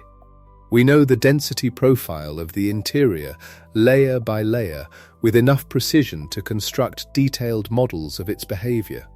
We know all of this without having drilled past the crust, without having sent any instrument deeper than a dozen kilometers. We know it because of seismic waves. An earthquake is, among other things, a probe. When a fault ruptures and releases stored energy, that energy propagates outward through the Earth in waves. There are pressure waves that compress and expand the rock as they travel, and shear waves that move the rock sideways, perpendicular to their direction of motion. These waves interact with the material they pass through. They bend when they enter regions of different density, the way light bends when it passes from air into water. They reflect off boundaries between different materials, and one behavior is critical above all others. Shear waves cannot travel through liquid. They require a medium with rigidity, the ability to resist being deformed sideways. Liquids flow instead of resisting. A shear wave arriving at a liquid region simply does not continue, it stops at the boundary. In 1913, a German geophysicist named Benno Gutenberg was analyzing the patterns of seismic waves recorded at stations around the world following earthquakes. He noticed something. At certain distances from the earthquake source, shear waves did not arrive at all. There was a shadow zone, an angular region of the Earth's surface where the shear waves were absent, where the seismographs recorded nothing where something should have been. Gutenberg worked through the geometry carefully. The shadow zone was consistent with a large liquid region at the Earth's center, a region beginning at approximately 2,890 kilometers depth and extending inward.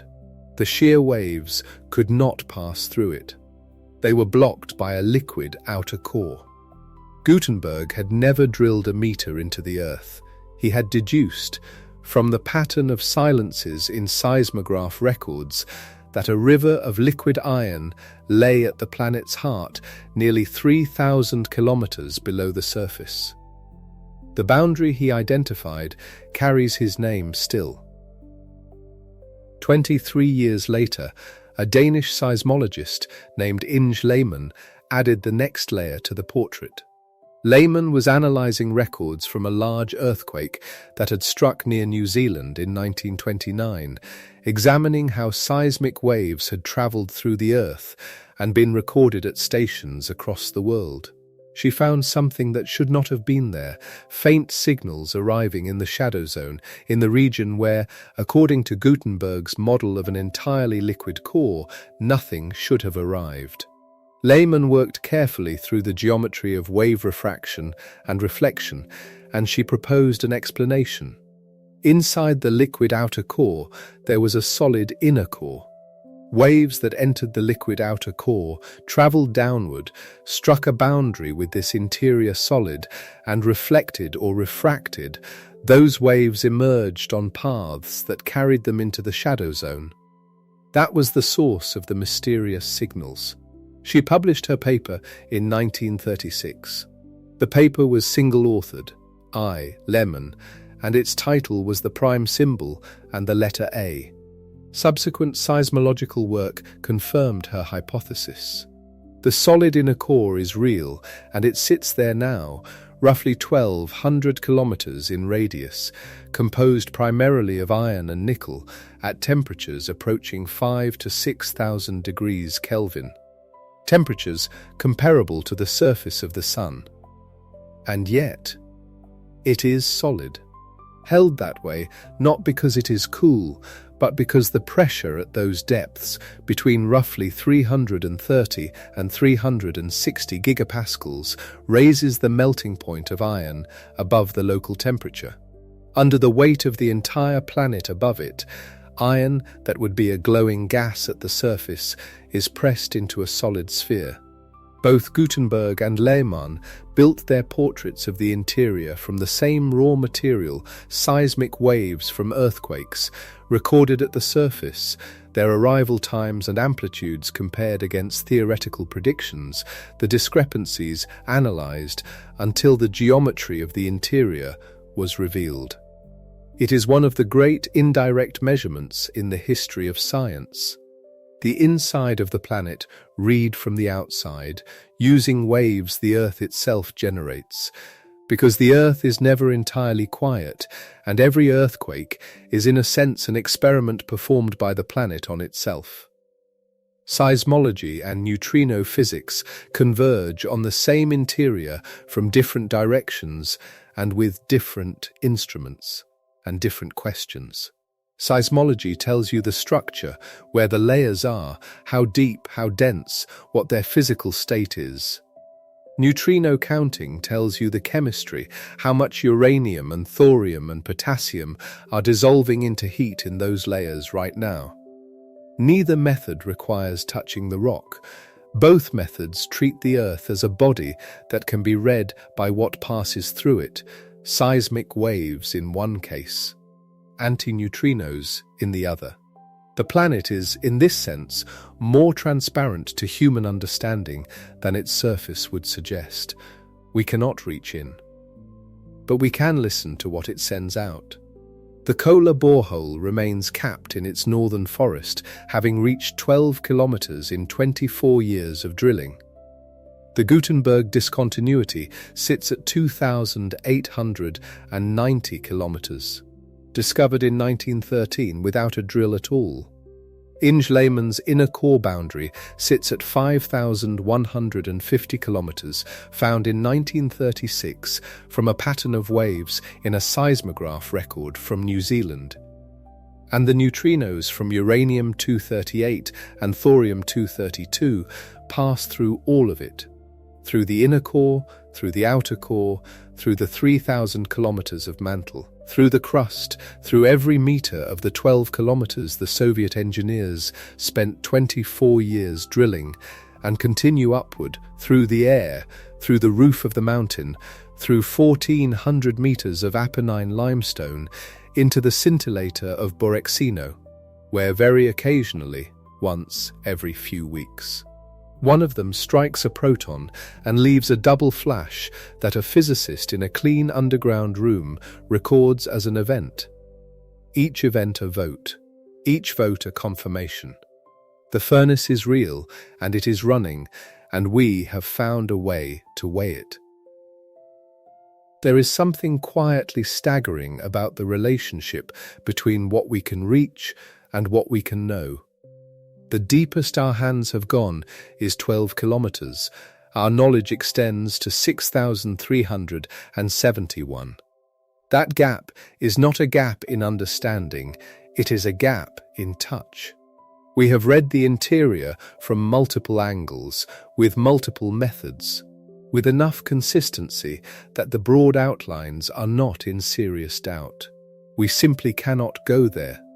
We are reading a book written in a language we understand, in a script we can see clearly, stored in a library whose doors do not open and whose shelves we cannot reach. The seismic waves are messengers. The neutrinos are messengers. All of them carry information outward, offered freely by the planet, requiring only that we be patient and clever enough to decode what they bring. What the messages say, assembled into a coherent account, is something like this. The Earth contains radioactive fuel, uranium-238, thorium-232, and potassium-40, with uranium-235 playing a smaller role today than it did in the deep past, when the fast burner was still abundant. This fuel is not distributed evenly through the planet. It is concentrated in the silicate portions, in the mantle, and especially in the continental crust.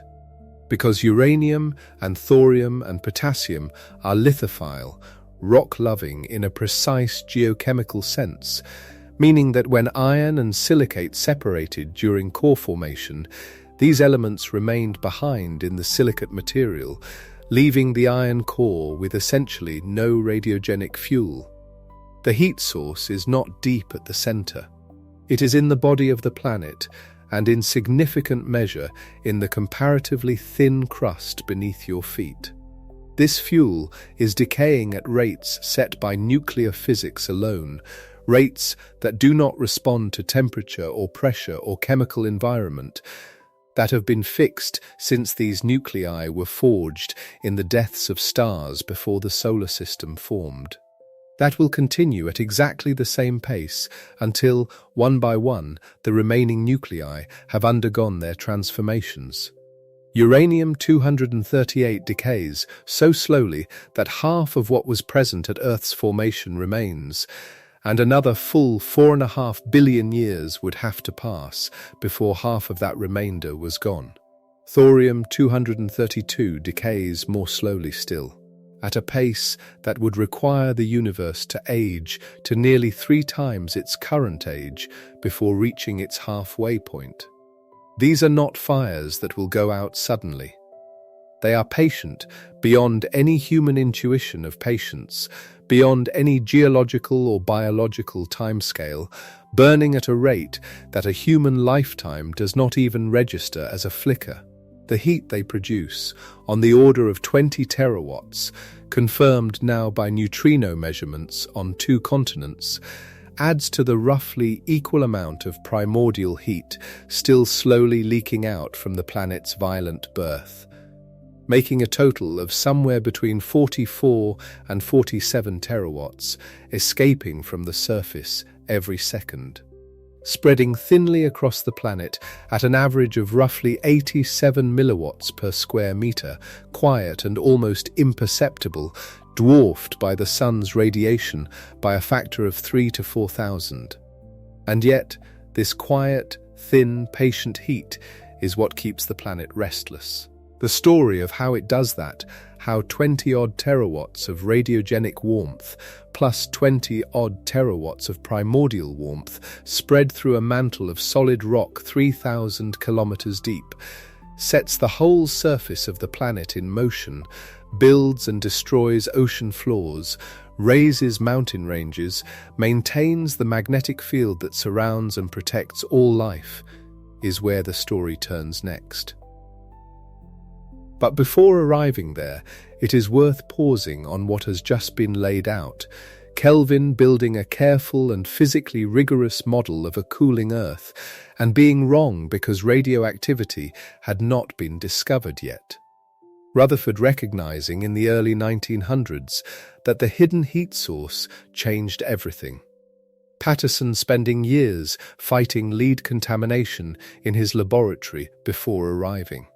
In 1956, at 4.54 billion years, the age written in the lead isotopes of meteorites by the same uranium and thorium, whose antineutrinos now stream into detectors under Italian limestone. Gutenberg reading a liquid outer core from a seismic shadow zone without drilling a single meter. Layman reading a solid inner core from a wrongness in that shadow zone, in a single authored paper whose title was 2 characters long. Each of these is a different kind of listening, a different antenna tuned to a different signal from the same inaccessible interior. The planet cannot be excavated on any meaningful timescale. It can only be interrogated from the outside with patience and ingenuity and the willingness to sit with uncertainty for as long as the data requires. Science here does not move fast because the subject does not move fast. The mantle cools at roughly 100 degrees per billion years. The continents drift at the pace of growing fingernails. A neutrino detector waits months for a handful of events. The pace of learning matches, in some deep way, the pace of the thing being learned. Both are, by any human standard, extraordinarily slow. And in that slowness there is a kind of rest. The furnace has been burning since before the Earth had finished becoming round. It burned through the Archean, when the only life was single cells in a shallow ocean, and the sky was orange, and the continents barely existed. It burned through the Cambrian explosion, when something resembling complex animal life appeared in the seas. It burned through the Permian extinction, and the Cretaceous, and the Ice Ages, and the rise of every species that has ever left a fossil. It is burning now, as you listen to this, at a rate that will not change measurably across the whole span of recorded history, past or future. The uranium-238 in the mantle beneath you is decaying this moment at precisely the rate it decayed when the first humans walked the African savanna. And it will decay at precisely that rate when the last human memory has dissolved back into whatever the world becomes after us. There is no urgency here. The planet is patient. The heat is steady. The neutrinos stream upward through the rock and through the floor and through the ceiling and through the air above this building and through the clouds and out into space, by the trillions, every second, carrying their quiet message upward from depths no drill has touched and no hand has felt. The Earth is not cooling into silence. Not yet. Not for a very long time. And how that patient, steady warmth actually moves the solid rock of the mantle, how it reaches from the depths upward to set the surface plates in motion and keep the magnetic shield alive, is exactly where the story goes next. So let us follow the heat, not as a flame, not as something violent or sudden, but as the patient upward pressure of warmth looking for a way out. Imagine the mantle as it truly is, not liquid, not fire, not the roiling lava pit of popular imagination, but something stranger and more improbable than any of those pictures. It is solid rock. You could strike it with a hammer and it would ring. You could chip a piece loose and hold it, cold and heavy, in your hand. And yet, on the timescale of 1,000,000 years rather than a millisecond, it flows.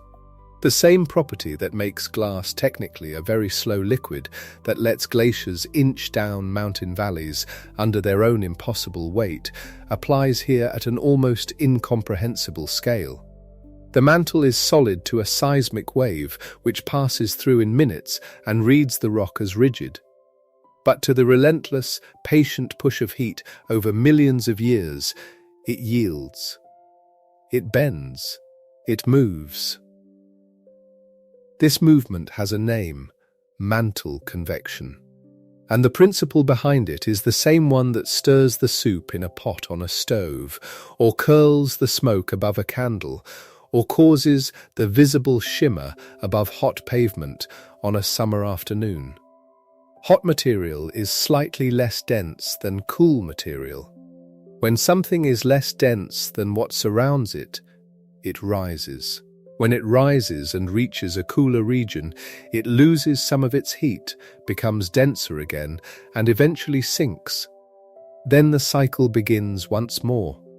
In a pot of soup, this happens in seconds. In the mantle, a single convective cell, a single slow rotation of rising warm rock and sinking cool rock may take tens to hundreds of millions of years to complete one turn. The heat escaping from the core mantle boundary, and the heat generated continuously in the mantle itself by the decay of uranium-238 and thorium-232 and potassium-40, together provide the energy that keeps this enormous machine turning. Hot plumes of mantle material rise from depth, spreading sideways as they approach the surface, cooling as they go, eventually sinking back down at the edges of the great convective cells. The process is sluggish, almost beyond language. A human life is entirely invisible to it. A civilization is invisible to it.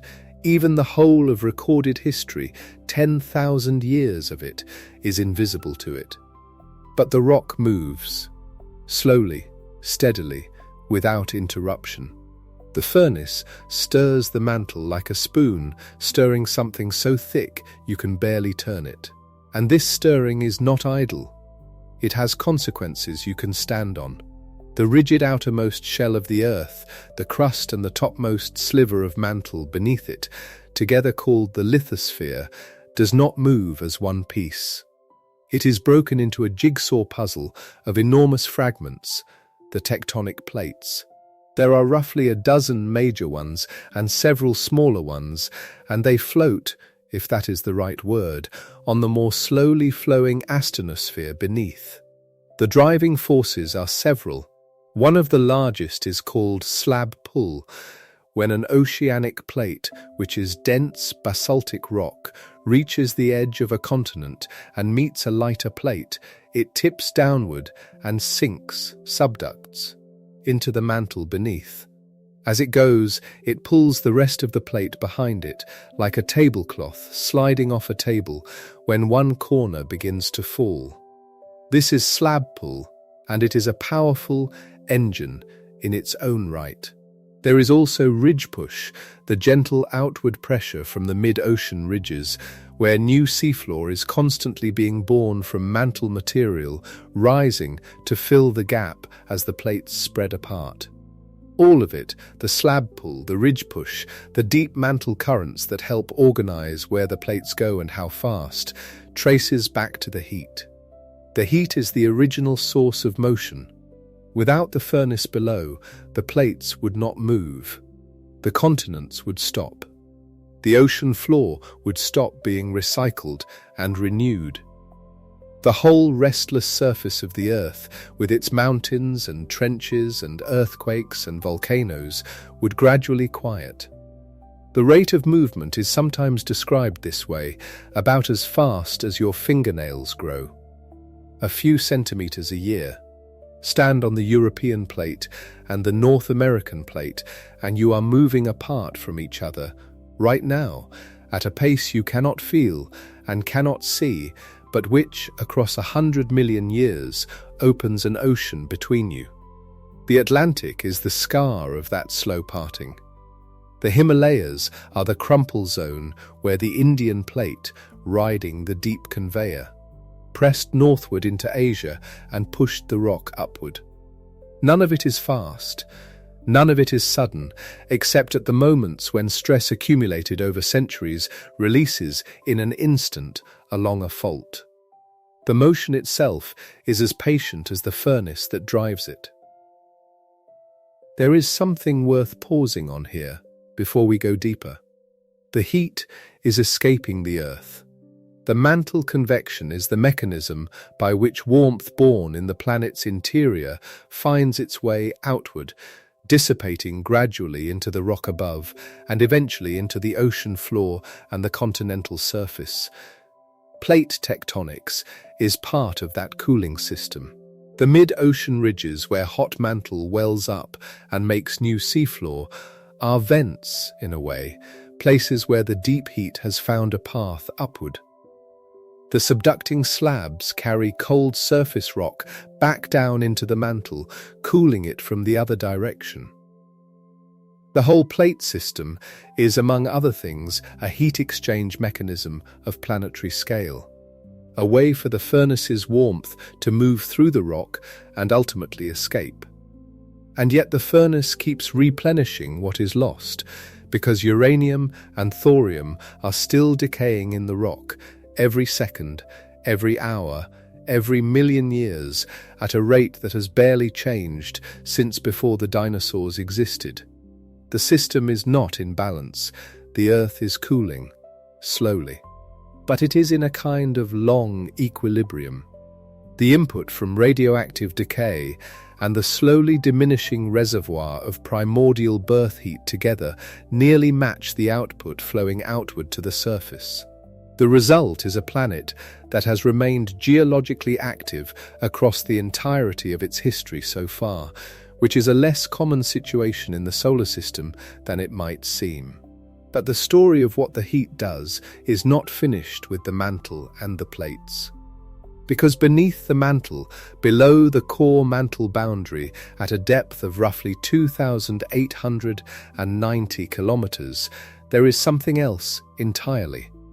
The outer core is liquid, not lava, not magma. Those are silicate rock in a molten state, and they belong to the mantle world above. The outer core is liquid iron, alloyed with nickel and some lighter elements, whose exact identity is still being debated, at temperatures somewhere between 4,000 and 6,000 degrees Kelvin. At those temperatures, the iron is genuinely fluid in the ordinary sense of the word. You could pour it if you could somehow contain it, which you could not, because every material you could use to make a container would itself be vaporized or dissolved. This is not a metaphor or an approximation. The outer core is a vast ocean of liquid metal, enclosing the solid inner core below, itself enclosed by the solid mantle above. And within that liquid iron ocean, something extraordinary is happening. The liquid iron is moving. It is convecting, just as the mantle convects, but in a different way and for overlapping reasons. Some of the convection is driven by heat. The core is losing heat outward through the core-mantle boundary, which causes cooler, denser iron to sink and warmer iron to rise, just as in the mantle above. But there is a second driver, and in some models it may be the more important one. As the Earth slowly cools over billions of years, the boundary between the liquid outer core and the solid inner core, the inner core boundary, at a depth of roughly 5,150 kilometers, is very gradually moving outward. The inner core is growing. It is freezing, extremely slowly, at enormous pressure. Iron is crystallizing at the inner core boundary and adding to the solid mass of the inner core beneath. When iron freezes out of the alloy, it leaves behind the lighter elements, sulfur, oxygen, silicon, whichever of them are dissolved in the liquid iron, and the exact mixture is still a matter of active research. Those lighter elements are expelled upward into the liquid outer core, making the remaining liquid near the inner core boundary lighter, which causes it to rise. This is compositional convection, motion driven not by temperature differences, but by differences in composition, in the density of the fluid. The latent heat released by the freezing, the heat that iron gives up as it transitions from liquid to solid, the same process that releases warmth when water freezes into ice on a winter night, also adds to the energy budget of the outer core. Together, thermal convection and compositional convection keep the liquid iron churning. That churning liquid iron, electrically conducting and moving at the speeds of a geophysical fluid, generates a magnetic field. This is the geodynamo. The principle is not deeply mysterious. A moving electrical conductor in the presence of a magnetic field generates electrical currents, and electrical currents generate magnetic fields of their own.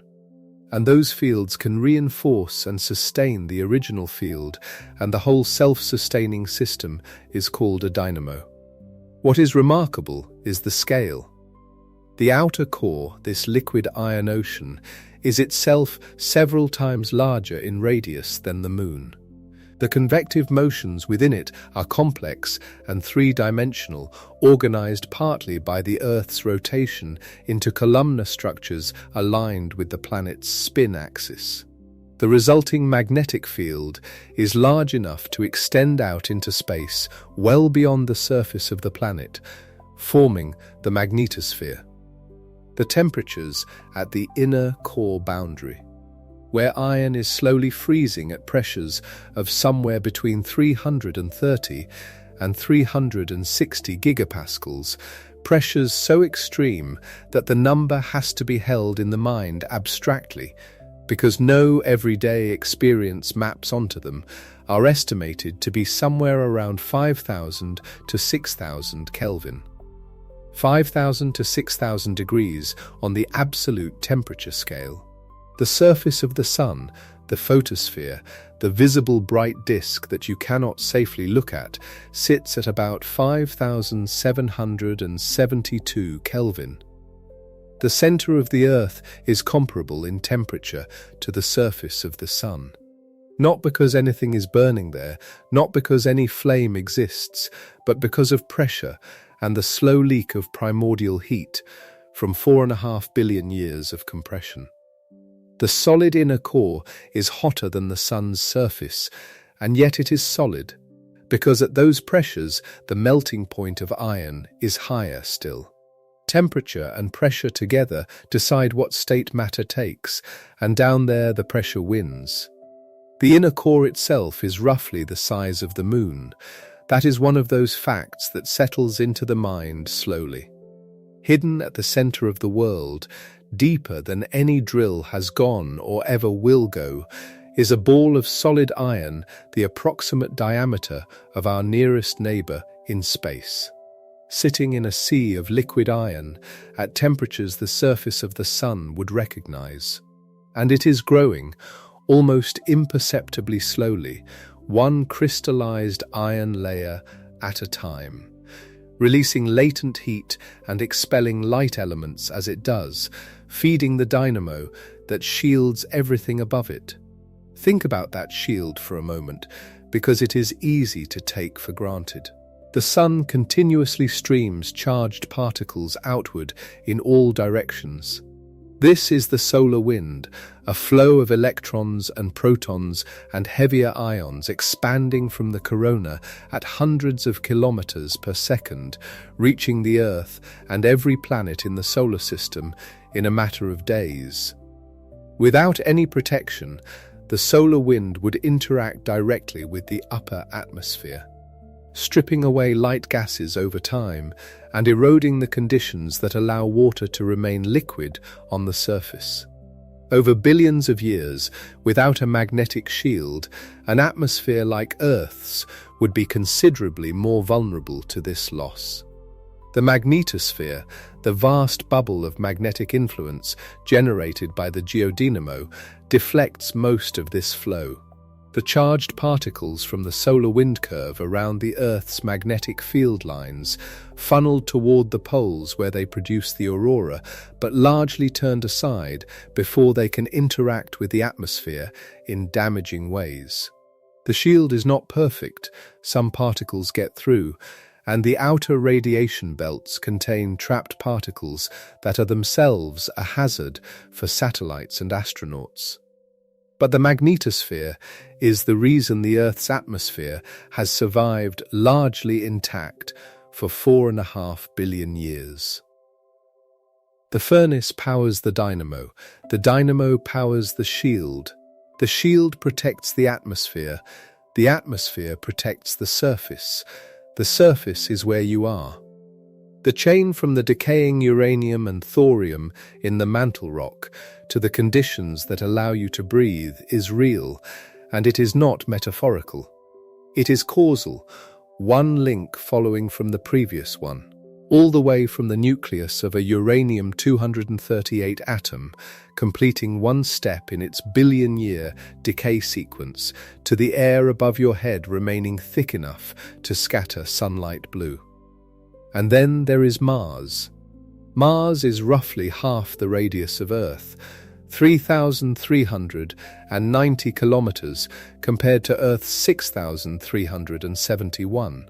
In terms of mass, Mars is about 11% of Earth's mass, a much smaller world, and that difference in size, that seemingly simple geometric fact, led to a very different fate.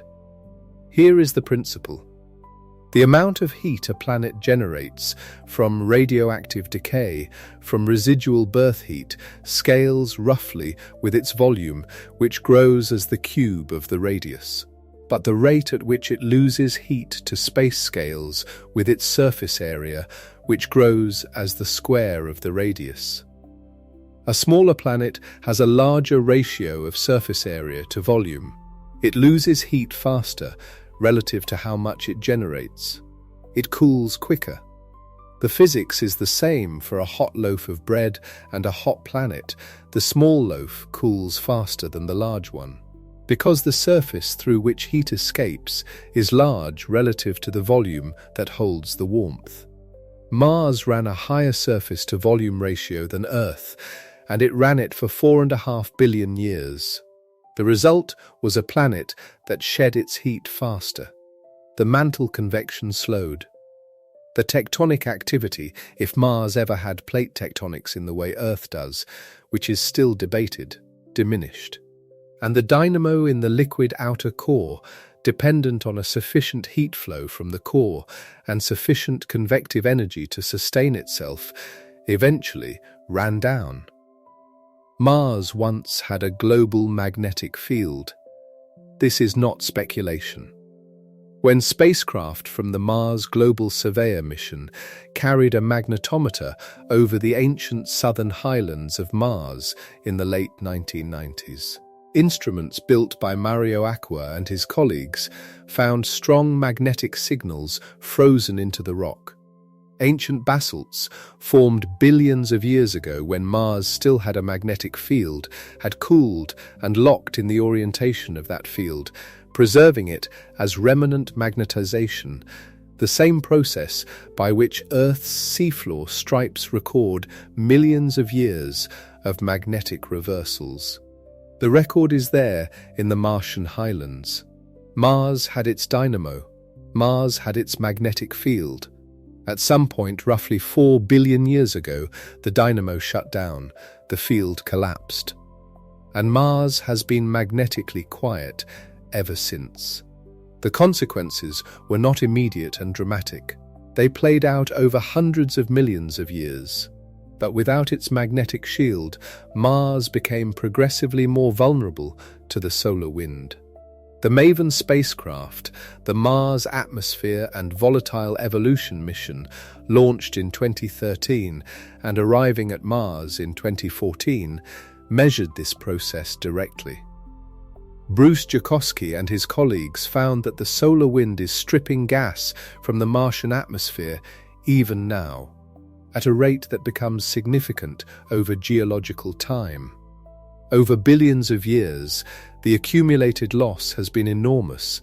The thick atmosphere that Mars may once have had, warm enough to allow liquid water on the surface, was gradually thinned by the relentless erosion of the solar wind.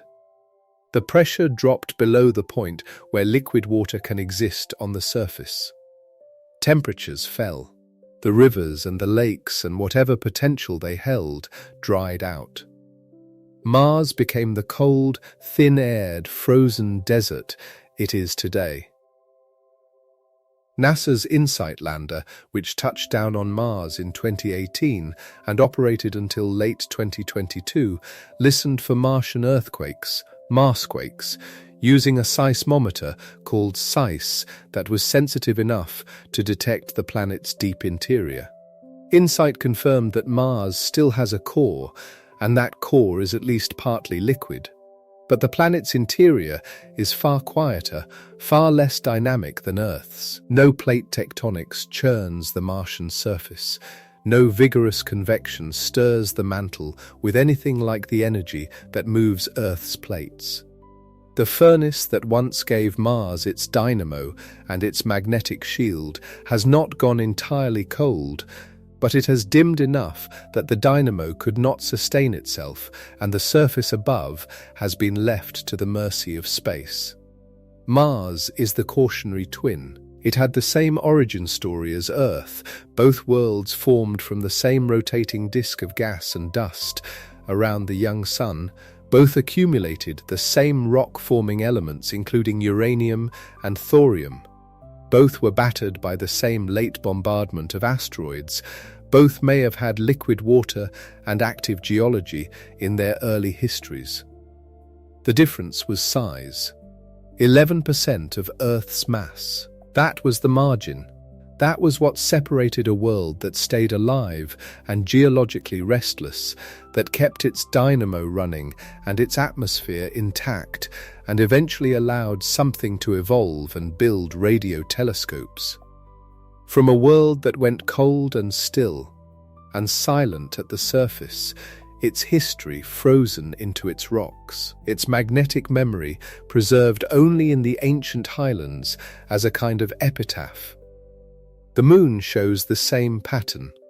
Small worlds cool fast. Geological death comes to the little ones first. Earth, in this sense, was lucky in its size. Lucky to be large enough that its surface-to-volume ratio kept the heat escaping slowly. That the mantle convection had enough energy to sustain itself across billions of years, that the core had enough heat flow to keep the geodynamo running. Lucky, if that is the word, that uranium and thorium happened to be present in the right abundances, concentrated in the mantle and crust by their lithophile chemistry. providing a continuous resupply of energy that has stretched the active life of the planet far beyond what pure primordial heat alone would have sustained. And that primordial heat, the other half of the budget, is itself a story worth returning to now that we can see what it was buying. The birth of the Earth was not a quiet event. For perhaps the first 50 to 100 million years of the solar system's existence, the region where Earth now orbits was a war zone of colliding rock.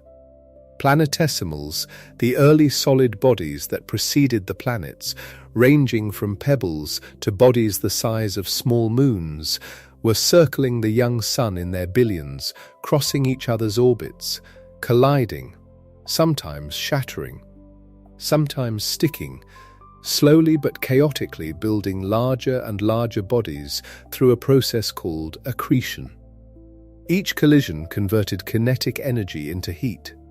A body the size of a small asteroid striking the growing proto-Earth would release the energy of thousands of nuclear weapons in a fraction of a second, and this happened not once, but billions and billions of times.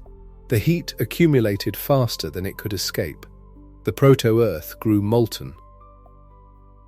Then, at some point while this violent accretion was still ongoing, perhaps 40 to 100 million years after the solar system formed, something happened that geoscientists call the iron catastrophe.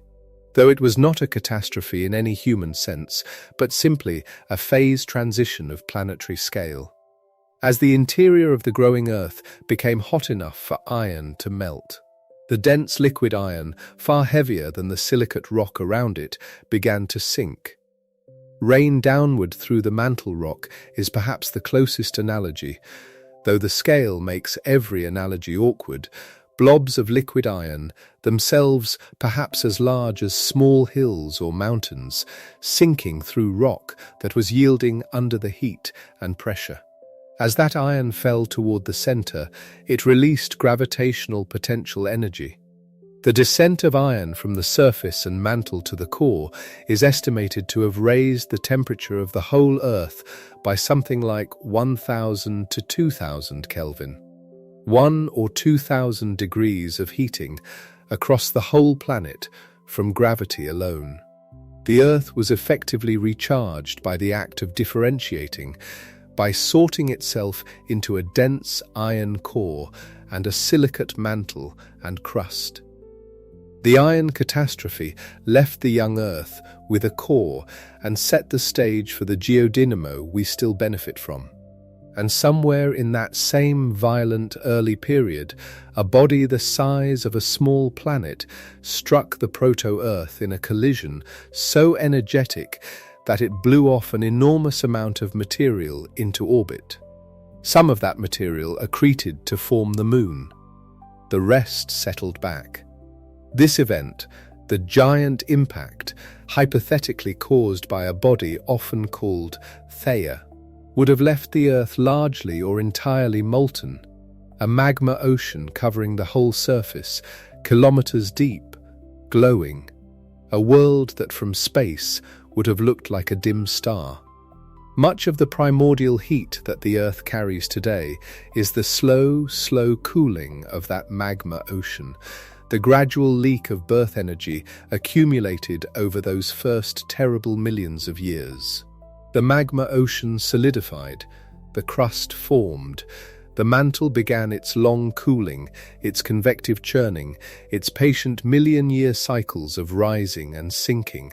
That was 4.5 billion years ago. And here you are now. The warmth that began in the violence of accretion and core formation and the Theia impact is still here, still slowly leaking outward, still contributing its fraction of those 44 to 47 trillion watts flowing through the surface of the planet every year. It is the same birth heat, dimmed but unextinguished, that has been travelling outward through the rock since before the Moon was formed, since before the oceans condensed from the steam of that early world, since before any life existed, to wonder at any of it. And alongside it, every second, the uranium and thorium and potassium in the mantle and the continental crust are still decaying, still releasing their tiny individual packets of energy, still generating their geoneutrinos and sending them streaming upward through the rock and through the floor and through you by the trillions in every direction upward into space. The furnace is still lit. It is not the same furnace it was 4 billion years ago. It is quieter now, slower, because the short-lived isotopes like uranium-235 and the long-extinct aluminum-26 have largely burned down, but it is the same fire, the same physical process, slower and more patient and no less real. The Earth is cooling. This is true and worth sitting with. The mantle has been losing perhaps 50 to 100 degrees Celsius per billion years on average, a pace so slow that across all of recorded human history it has changed by a fraction of a degree, imperceptible in any observation, immeasurable on any human timescale. Over billions of years into the future, the cooling will eventually matter. The mantle will become more viscous as it cools, the convection will slow and reorganize, and at some point, perhaps in 5 billion years, perhaps more, the models differ, the combination of slowing mantle convection and diminishing heat flow from the core will weaken the geodynamo. Earth will move towards something resembling what Mars became, though far more slowly and far in the future. Not alarm, not drama, not even something worth calling a countdown, just the long, patient trajectory of a cooling world, still billions of years from its end. For now, the furnace keeps burning. For now, the mantle flows, the plates drift, the continents ride their invisible currents at the pace of fingernails and think of themselves as permanent. The liquid iron in the outer core churns under the immense pressure and generates its magnetic field, the invisible structure that deflects the solar wind and keeps the atmosphere whole. The neutrinos stream upward by the trillion through the ground you sleep on, carrying their message from the deep earth, their tiny energies the signature of uranium and thorium still decaying in the mantle rock below. Deep in the ocean, at the mid-ocean ridges where the plates spread apart and mantle material wells up from below, the water of the deep sea warms slightly against the new basalt. Chimneys of superheated water, the hydrothermal vents called black smokers, rise from the seafloor where the furnace finds a crack to breathe through, and around those chimneys, in complete darkness, in water hot enough to cook, ecosystems thrive, tube worms and crabs and microbes that have never seen sunlight, that need none, that run entirely on chemistry, on the chemical energy released when the hot, mineral-rich water meets the cold seawater above. Life in those vents owes nothing to the star 93 million miles away. It owes everything to the furnace below. And there is something quietly staggering in that if you let yourself feel it. We tend to think of the sun as the source. The sun warms us, the sun drives the weather, the sun powers the food chain, the sun is the reason the surface is alive. All of that is true. But somewhere on this planet, right now, in the absolute darkness at the bottom of the ocean, something is eating the heat of the Earth itself. Something found a way to live on the buried furnace, independent of the star. The food chain there begins not with photosynthesis but with chemosynthesis, the conversion of chemical energy from the hot mineral water into biological energy, one step removed from the heat of the mantle, one step removed from the decay of uranium and thorium in the rock below. Life did not wait for sunlight. it found the furnace. What keeps the planet restless is not one thing. It is a budget, a ledger, two columns that together add up to the world as it is. On one side, the birth heat, the gravitational energy of accretion, the heat of differentiation, the enormous thermal pulse left by the iron catastrophe and the Theia impact, still slowly leaking outward through the mantle over geological time, billions of years after the collision that made the Moon.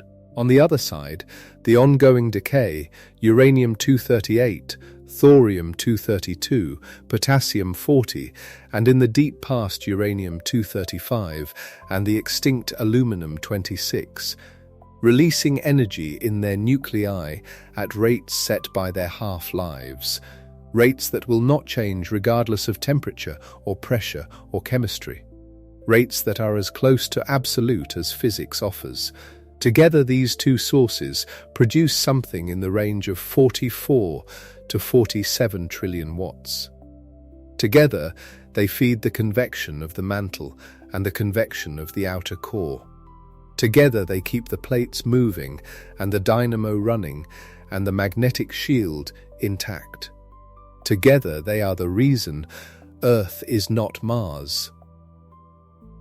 And we know this, we can actually know this, not by guessing, not by inference from rock samples alone, but by catching the ghost particles.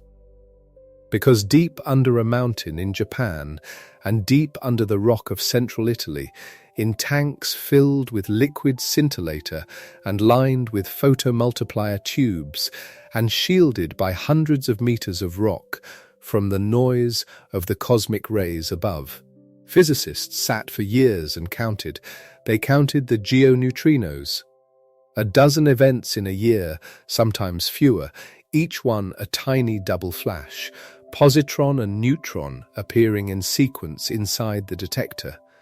The unmistakable signature of an antineutrino that had travelled upward from the mantle through thousands of kilometres of rock without being stopped by any of it, and had finally collided with a single proton in the liquid and left its mark. KamLAND in Kamioka counted them first in 2005. Borexino at Gran Sasso counted them independently, refining the measurement across the 2010s and into 2020. The two detectors, on opposite sides of the world, looking up through different thicknesses of different rock, agreed. The radiogenic heat is approximately 20 terawatts, about half the total. The model prediction, made from bulk-silicate-Earth chemistry and half-life tables, was confirmed by direct particle counting. The scale that physicists built under the mountains is not a metaphor. It is a real measurement of a real mass of radioactive fuel in the real interior of the real Earth. We have never touched the furnace. The deepest hole we have ever drilled, the Kola superdeep borehole in Russia, reached 12 kilometers and change before heat and pressure defeated the drill, leaving it less than 0.1% of the way to the center, not even through the crust. We read the interior with seismic waves, with the shadow zones that Benno Gutenberg mapped in 1913 to reveal the liquid outer core, with the reflected signals that Inge Lehmann noticed in 1936 and followed until she found the solid inner core inside it. We read it with the decay clocks themselves, the same isotopes that heat the Earth having given us its age, Clair Patterson's measurement from meteorite lead in 1956. 4,540,000,000 years. We read it now with the neutrinos, those nearly massless messengers that the furnace sends upward by the trillion every second, and that we catch, one per week or so, in the underground tanks we built to listen. The Earth keeps its furnace buried. It does not announce it. There is no glow visible from space, no signature in the infrared that would let an alien astronomer know, from a distance, that this planet has a self-sustaining heat engine inside it. The heat flux at the surface, that 87 to 92 milliwatts per square meter, is too small to be distinguished against the sunlight it sits under. The planet holds its warmth quietly, patiently, invisibly, letting it out only in the slow movement of the plates and the invisible field lines of the magnetosphere and the occasional fire of a volcano above a hotspot. The furnace is not a spectacle, it is a condition. It is the background state that everything else depends on. Uranium-238 will have a half-life of 4.47 billion years, whether or not anyone measures it.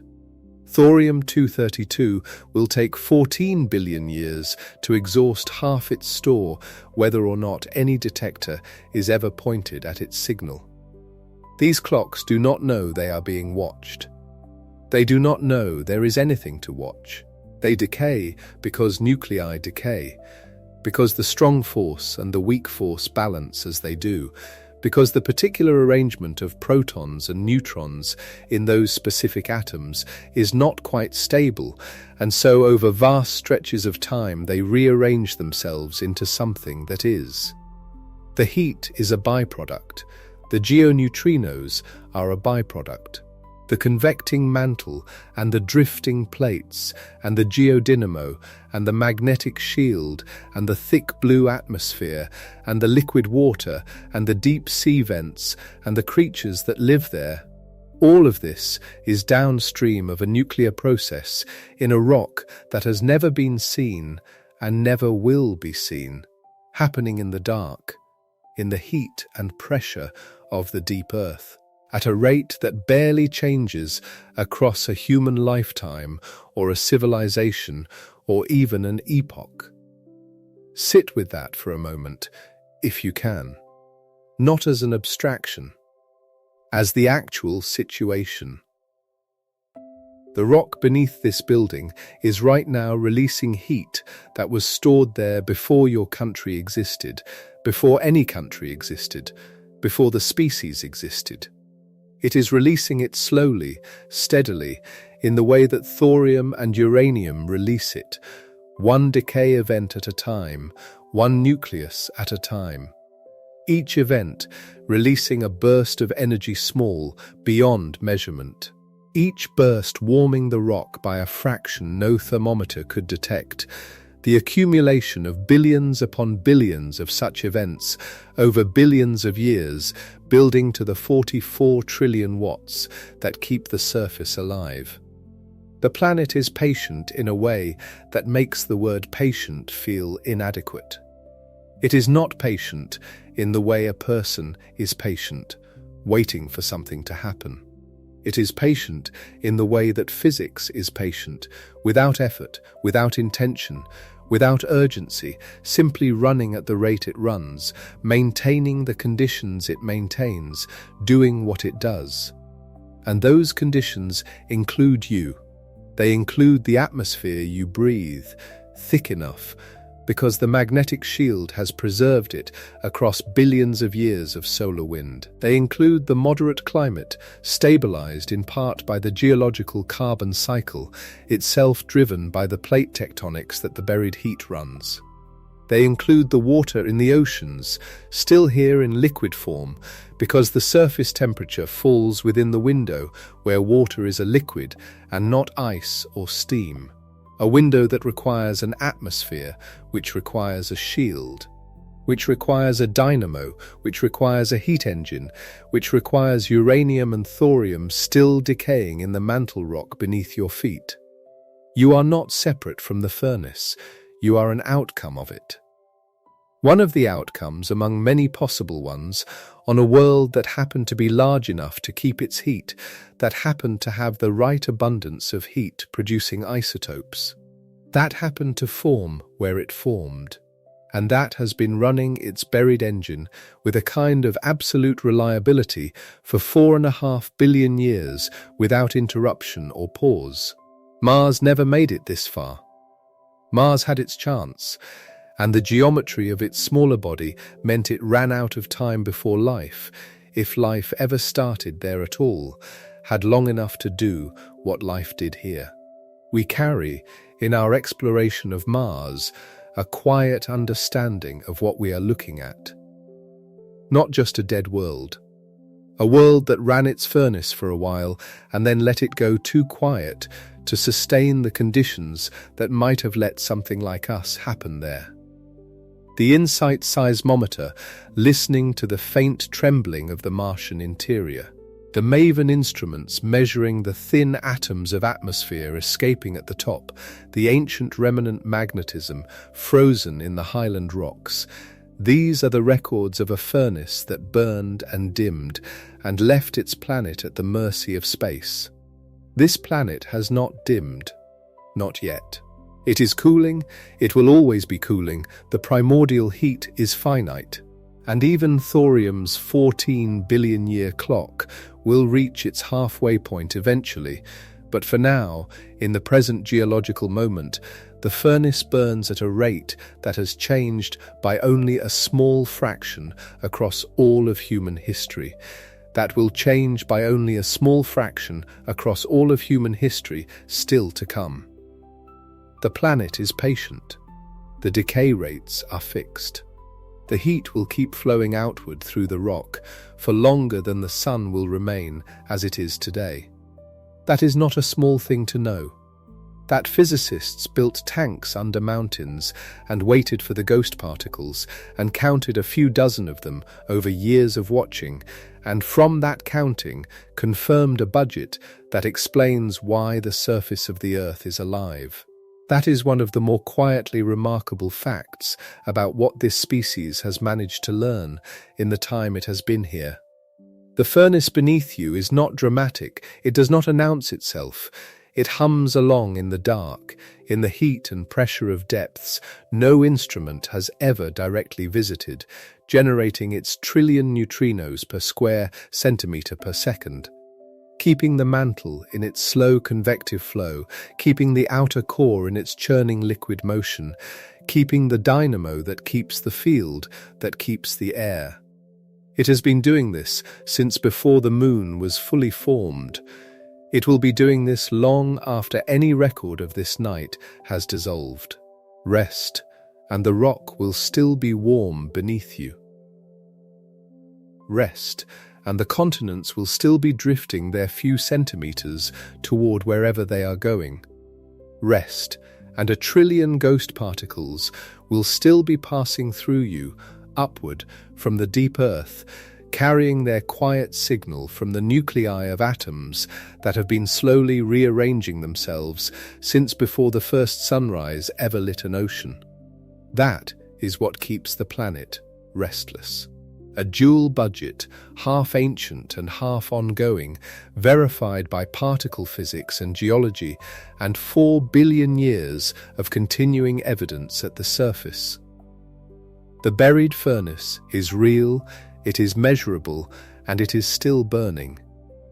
Not urgently, not dramatically, with the absolute patience of deep time, which is the only kind of patience the Earth has ever known. If something in tonight's script made the Earth feel different to you than it did before, larger underneath, or older, or quieter in the way that very deep things are quiet, leave a thought in the comments. Something small is fine. The Earth doesn't require much. It just keeps going. History will still be here in the morning. For now, rest.